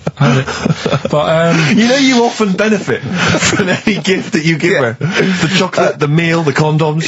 There's always something in it for you. Yeah, there is. I love the idea. She's got bored with the Christmas present now, though. What, the condoms? Yeah. Or the food that she ate. No, the condoms. Right. Yeah, she's got tired of filling them with water, throwing them at the passing kids, or putting them on her head and inflating them. I love the idea of asking problems. What do you think of erectile problems? That Pele advert, he goes, be careful, we haven't got erectile problems, call this number. What would you do if you're impotent? What would you do? What's the advertising? Just saying, like, if you can't, I haven't seen that. Yeah. Why have they got him doing it? Well, he used to be able to keep it up for hours, the ball, and what would you do if you... To advertise that? No, if you suddenly couldn't get, what would you do? I don't think it bothered me now. I know, you're 30! You're talking like you're an 80-year-old. No, but do you know what I mean? You sort of been there, done that now. It's like the boxing and the dancing that I did. It was good as a kid, and now it's like, take it or leave it. You need to write to Deirdre. Supergrass, Seen the Light, XFM 104.9. We're a little bit worried. We might have a technical hitch here. We've had no emails, and usually we get loads and loads. So we're worried it's us. Can someone send an email? Yeah, just a test email. Yeah, but we won't know if they have or not. They might just be ignoring us. No one might be listening, Steve, so this isn't proof. I guarantee there's at least one person who would send an email.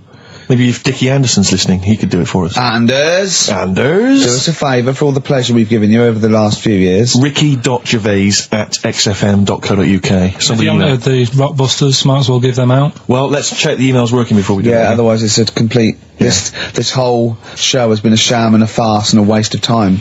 Well, I think they can take that as read. Right, educate me, Carl. Right, well, Go on, say, mate. right. Educate me.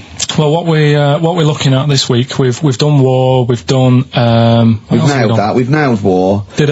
We summed up war with a little French bloke whose battle cry was John's got a moustache. Right. So, and last week we did science. What would you do on science then? Airy Kid. Brilliant. Right. Yeah. So this week we're looking at medical problems. I'm sure we do Airy Kid every week. Medical problems then. I've got a couple of things under the banner of then educate me. Yeah. We've got, this is interesting. Right. Do you know if you have an operation on your brain, right, what they do is, I mean, this is why I'd never go to the doctors. I don't like doctors because this sort of stuff freaks me out, right?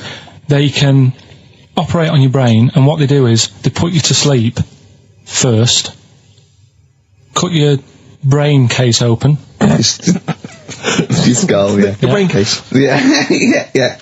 And then wake you up and operate on you.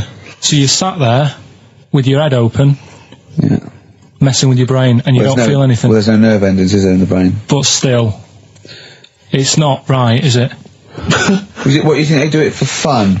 No, they go on, Reg, wake him up so he all freaks out. Is it necessary that you're awake, do you think, or... Well, they need the brain active, don't they? Yeah, but it is when you're asleep, you're having mad dreams. I had a mad dream the other day. Go on. No, I might tell you about it later, but there's no sense to it. But, so your brain's still... Where is this conversation? Yeah, I mean, it'll turn out, I go, no, Carl, I was there, that wasn't a dream. Yeah. No, but... So, I mean, if I had an operation... On your brain, heaven forbid. Well, operation anywhere, I'd like to sort of think, well, I'll have an injection, I'll go asleep, but when I wake up, it'll all be sorted. Yeah. Yeah. The fact that... Your brain case is open. And they wake you up and you think, oh, is it all done? And they say, well, have a look in the mirror. And your brain... See, I don't think they do that. I don't think they try and frighten you when you're doing an operation. Yeah, I don't think that you go about your business and they sort of follow you around, dabbling. Yeah. No, but it's almost like they are having a bit of a laugh with you. Right, well, I'd just like to say now that they don't. Anyone who's going in for an operation on their head, do not ever listen to anything Carl says. Why have you got to be awake? Because you'll be bored anyway, you'll be sat there. Well, they give you a telephone directory, look, and they say, look how many Macs are in there. That's the Scottish telephone directory. And, you know, time flies when you're counting that sort of thing. No, but do you know, like, when you... What are you telling me? What are you asking me? I'm just saying how weird it is. It's weird, isn't it? It's like, do you know when you go for a haircut, right? It's a bit embarrassing. Well, I don't anymore, but... When you go for a haircut, it used to be... When you go for a haircut? It used to be a bit embarrassing when, like, they'd wet your hair and they'd make you have that sort of Hitler cut because your hair's wet, and I used to hate it, and I think, do you have to do that? Do you know what I mean? You know what I mean? Similar. It's very similar to open skull surgery. What I'm saying is, it's almost like barbers like to do that to make you look daft and feel daft for a bit, and there's women coming in and out, and you're sat there with a daft haircut. Yeah. And this is what that reminds me of. Do you think they do it in a shop window, this brain operation? I'm just saying, it's a bit weird. Why are we doing it in John Lewis's? Just so more people I love the idea that that's what doctors are doing. Let's make this guy look a bit stupid. Yeah. Open his brain Look case. at the twatty look for this brain out of his head. Take a Polaroid, Reg. Take a Polaroid. Look at him. Look at his face. Right, clock his face when I give him the mirror.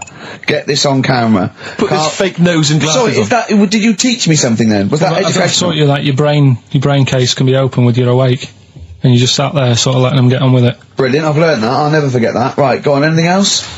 You'll love... Let's play a song, because the next one is amazing. What, even more amazing than that? Yeah.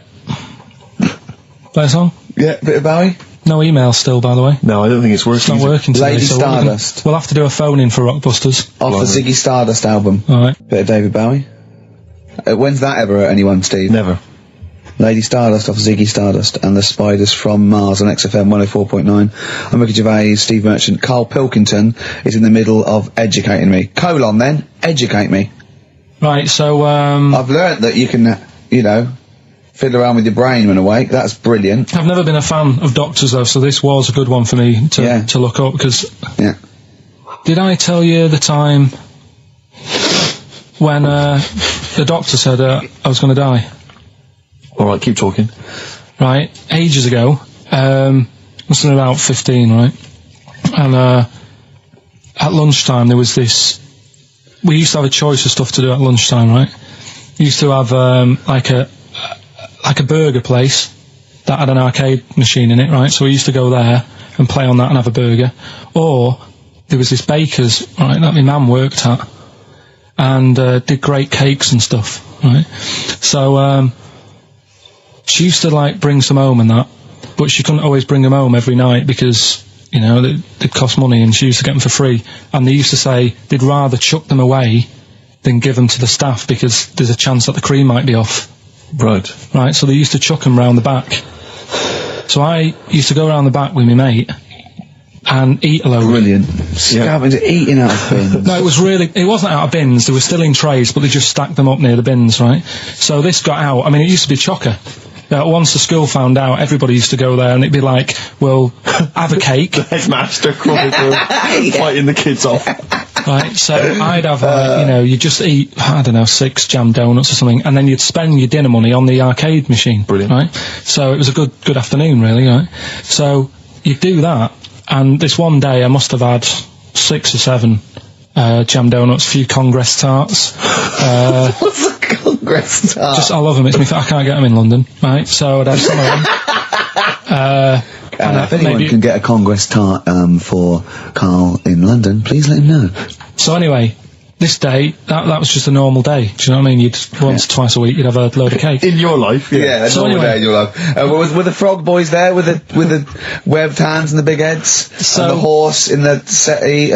But the day after one of these days, I had really bad cramp in my belly. Right? I was like in agony, could hardly walk. So I said to my mum, you could hardly stagger to the free cakes. So, I was in absolute agony. I said, I don't like doctors, but you'll have to get a doctor in because I don't know what it is, I can't walk. She gets the doctor round. I won't say his name, but he said, well, doesn't look like he's got long left. Blimey. So I was a bit like, hang on a minute, I've only had a few cream donuts. Yeah. My man was panicking. Sure. He went, my dad came in from work, she said, something's really bad with Karl, I think it's serious, the doctor said he ain't got long left. So he said, what, he said that and just left? So she said, yeah. He said, I'll have to call him then. So he called him up, said, what's all this about? Karl hasn't got long left, how long's he got? So he goes, I was only messing. He's just had some bad cream. Can you believe that? Well, the thing is, I like the fact your mum didn't ask any questions. I know. She didn't go into detail. Can you explain more, doctor? No, I got a shoe off. But she doesn't. I don't want to diss you or your family, but I imagine if I was there, I'd have known the doctor was joking. Yeah. That's all I'm saying. I mean, I sound very arrogant there, but I imagine he went, what's he been doing? I had about 6 cream donuts. Oh, right. Oh, wow. He hasn't got long to live then. I'll see you later. That's what I think the doctor did. Yeah. Just like the idea your mum just let him go. Yeah. Terrified, thinking, well, I'm not going to probe him. He's that's it then. Dad comes in. Hi, honey, I'm home. Anything happened? The doctor said Karl's going to die and then left. Did he? I'll call him. But anyway, that's why these sort of things fascinate me. So we'll move on to this next one, right, which is brilliant. Dead short story. So, right, old woman, about 70 years old. Yeah. She's normally fit and healthy and stuff, nothing wrong with her, she's having a good life. And one day, she goes for a check to the doctors, just to check herself out, because she's getting on a bit. Yeah. Says, take your clothes off and that. So she does, and checks her out, says, yeah, you're looking good, turn round. He said, oh, God. He says, you got a tumour on your buttock. Right? So she goes, oh, Well, can you do anything to sort it out? So they go, yeah, we could book you in for an operation. It's best if we remove this. Books are in for an operation. Operation day comes, strip her down and that. They're all stood round, the doctors. Start to operate. It only turns out it's a pork chop that she sat on 5 years earlier, and it had stuck to her buttock. Right, Carl. I can forward you. Serious. Right, okay, Carl, I'm telling you now, I'm leaving. I'm never doing this show again. No, I'm serious. Honestly. You're talking, I've never had such you are, play a record. I can't believe it. What do you mean you can't believe it? Stop the record. Right, okay, right, what do you mean you couldn't believe it? No, when I read it, I said, I've got to tell Ricky This that. woman had a pork chop stuck to her arse for 5 years, you mental case. Of course she didn't. Doves, caught by the river. People are going to think you're thick, Carl. Well, they can think what they want, because if they do their own research, they'll probably find the story. Because it won't have happened that many Carl, times. think about it. I mean, how could an old woman have a pork chop stuck to her arse for 5 years? She said she couldn't remember even making one, so she was as surprised as the doctors were. But hold on though, she presumably must have sat on it naked. Yeah. Didn't that bring back any memories? I know it's weird, but Carl. But why would it stay there? Why wouldn't it fall off when she had a bath or a shower? Grease! What about a bath? But why didn't the doctor realise that when he first looked at it? Yeah. Was he not paying attention when he said, I think it's a tumour? Didn't Carl, it look a big listen, red think about it. A pork chop stuck to your arse for 5 years. You're naked, you sit on a pork chop, you go, nothing. Yeah, no, there's nothing weird about that. I can't feel anything. Even if you had a dead leg, the time you that pork chop, what else you got dressed? well, she might have not have done that much. She's old. She probably just sat down and didn't move for a bit. And over time, it's stuck, and then... What do you mean over time it's stuck? Do you think the longer something there, the more it stays there? Look, I know that's why the pork chop goes, well, we've been here a year, we're not going to move now. I don't think we're going to move now, but I'm quite, attached to this buttock. I think I'll stay here for another 4 years until some doctor works it out. I love the idea they got her into hospital, they gave her the bed baths, they got her ready for the operation, they laid her out. They were just right to take get the scissors or the knife, make the incision. Hang on a minute. This is a pork. Bring me a frying pan. This is a pork chop. Right. Crazy, well, okay. Well, if you're happy with it, then I'm happy with it. Fine. Right, that happened then. So did the shaved monkey who got off with a wife. Fine. Rockbusters. Then we've got a problem with the email this week. Yeah. It's the least of our problems, I think. They're not coming through, so I'll give out the clues again, and then you can call in on 08700. Only call if you know all three, you can rattle them off. Yeah. We'll do it during the next record, so the number is... 08700 800 1234. Right. 08700 800 1234. Right, okay, so you've got that. So call in if you know all three. Yeah, the three, just to recap. I've got 3 other jumpers like this one, the initials FT. That bunch of people can't make up their minds if they want to sit in the sun or not, right? That's C. And the Jamaican fella had some aspirin. Why did he do that? Right? That's FD. So if you know them, give us a call, and it's just the first with the 3. Right, well, I think they're calling now, Carl. So play a lovely record and take some phone calls, and let's get this. Do you want to play this old Lulu track? Oh yeah, don't laugh when you hear Lulu, because this is A Man Who Sold the World by David Bowie. It's a good version. Syntax, Pray, XFM 104.9, Ricky Gervais, Steve Merchant, Karl Pilkington. Right, get off. Right, what you got next?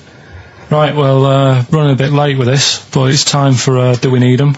We're looking into what I'm really worried about this, because everyone's getting that last clue wrong. I reckon it's so rubbish that even your mental fans can't work it out. Yeah, it's a tough one, but... Give that final Rockbusters clue again. The Jamaican fella had to have some aspirin. Why is that? Why did he have to do it? No, hold on, that's changed. Well, it doesn't matter. The story. Oh, it doesn't matter. That's the point of a cryptic clue, isn't it? Oh, do. What have you got now? Right, so we're looking into animals that we get rid of. I've spoken to someone about snails. I spoke to someone about jellyfish, and looking at cockroaches today. Right, now who's the expert? It's a woman called Jessica Marshall. Right. Does she know that you're going to play this on the radio? Well, I called up, right, in the week and said, can I talk to someone about cockroaches? And she was like, is that Carl? She knows who you are. Yeah. Right, so she already knows maybe your angle, your approach. Yeah, she was And up for it. she's an expert, she's just not just some random person. No, she works in a museum, a good museum. I said I'd give it a plug. It's the one near Knightsbridge. It's got dinosaurs and that in it. It's worth seeing. What, And this Natural is History it. Museum? Yeah. So, Not sure. He's not sure. this is what happened.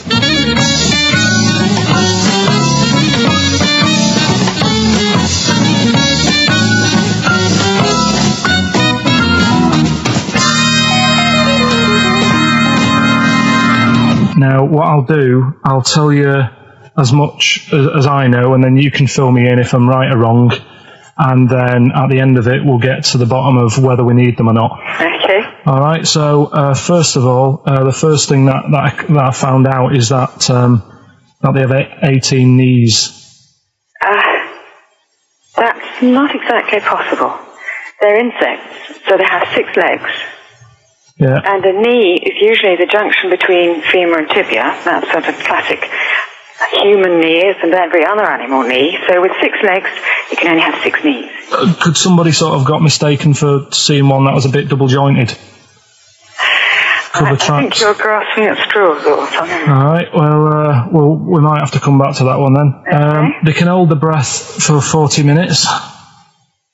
Well, they don't do that because they don't breathe in the same way as us. They breathe through little spiracles, holes down the side of the body. So, no, they're not a very apt simile because the method of breathing is so different. What do you mean?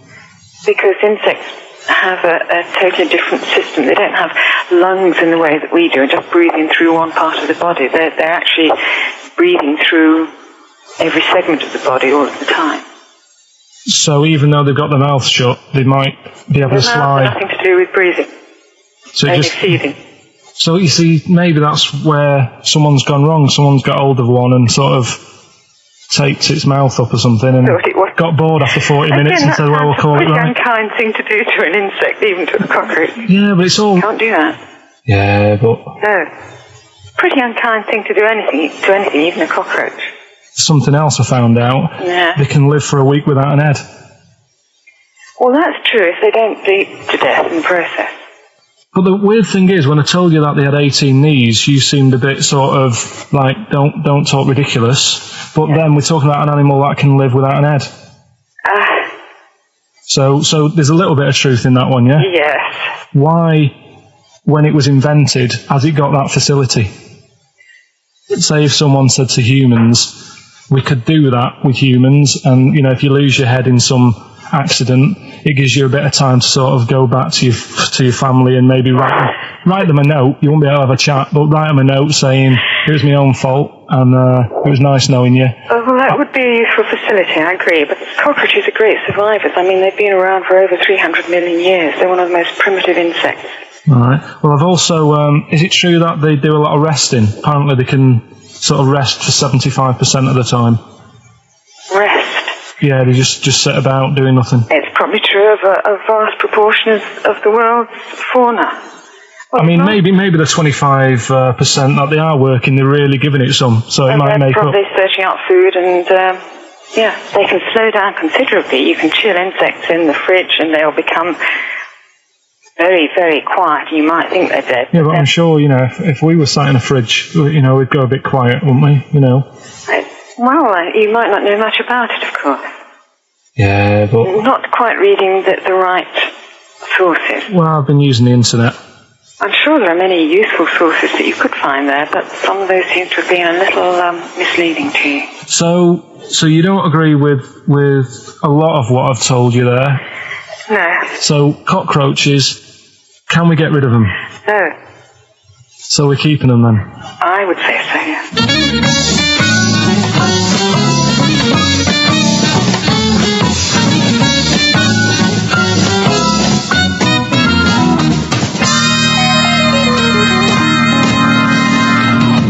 I think we should get her on more often because she sounds like she'd be a bit of an ally, really. Because she knew immediately that you were talking nonsense. She even said, I think you should be more concerned about your sources, which I've been trying to tell you for a year. Right? I mean, 18 knees, where did you get that from? It's on the internet. They can hold their breath for 40 minutes. I mean, I don't know what you read and take on. Mad world, don't it?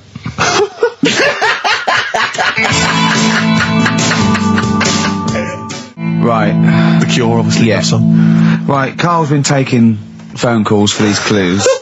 Right, and so everyone's been saying the same thing for the last one. He's been going, no, and I'm worried, I'm always worried. FD, I just overheard him on a call there going, oh, what have I been saying? Oh, no, it's FP. Dickhead. Right, give me the clues out, it's a rollover. Right, tell people, we're really sorry to anyone who would have got that right. Okay, right, do the clues quickly, tell them it'll be a rollover, so we have to do 3 new ones. Do you not write these down, You're such a... I don't write the answers down in case Ricky looks over the thing and sees the answer. Why would I cheat? I'd rather you do something right with your life. Right, well, the clues were, I've got 3 other jumpers like this one. Yeah. That was FT. Yeah. You got that, 4 tops. Yeah, that's alright. Good, well done. That bunch of people can't make up their minds if they want to sit in the sun or not. That was C, they were getting that. That was charlatans.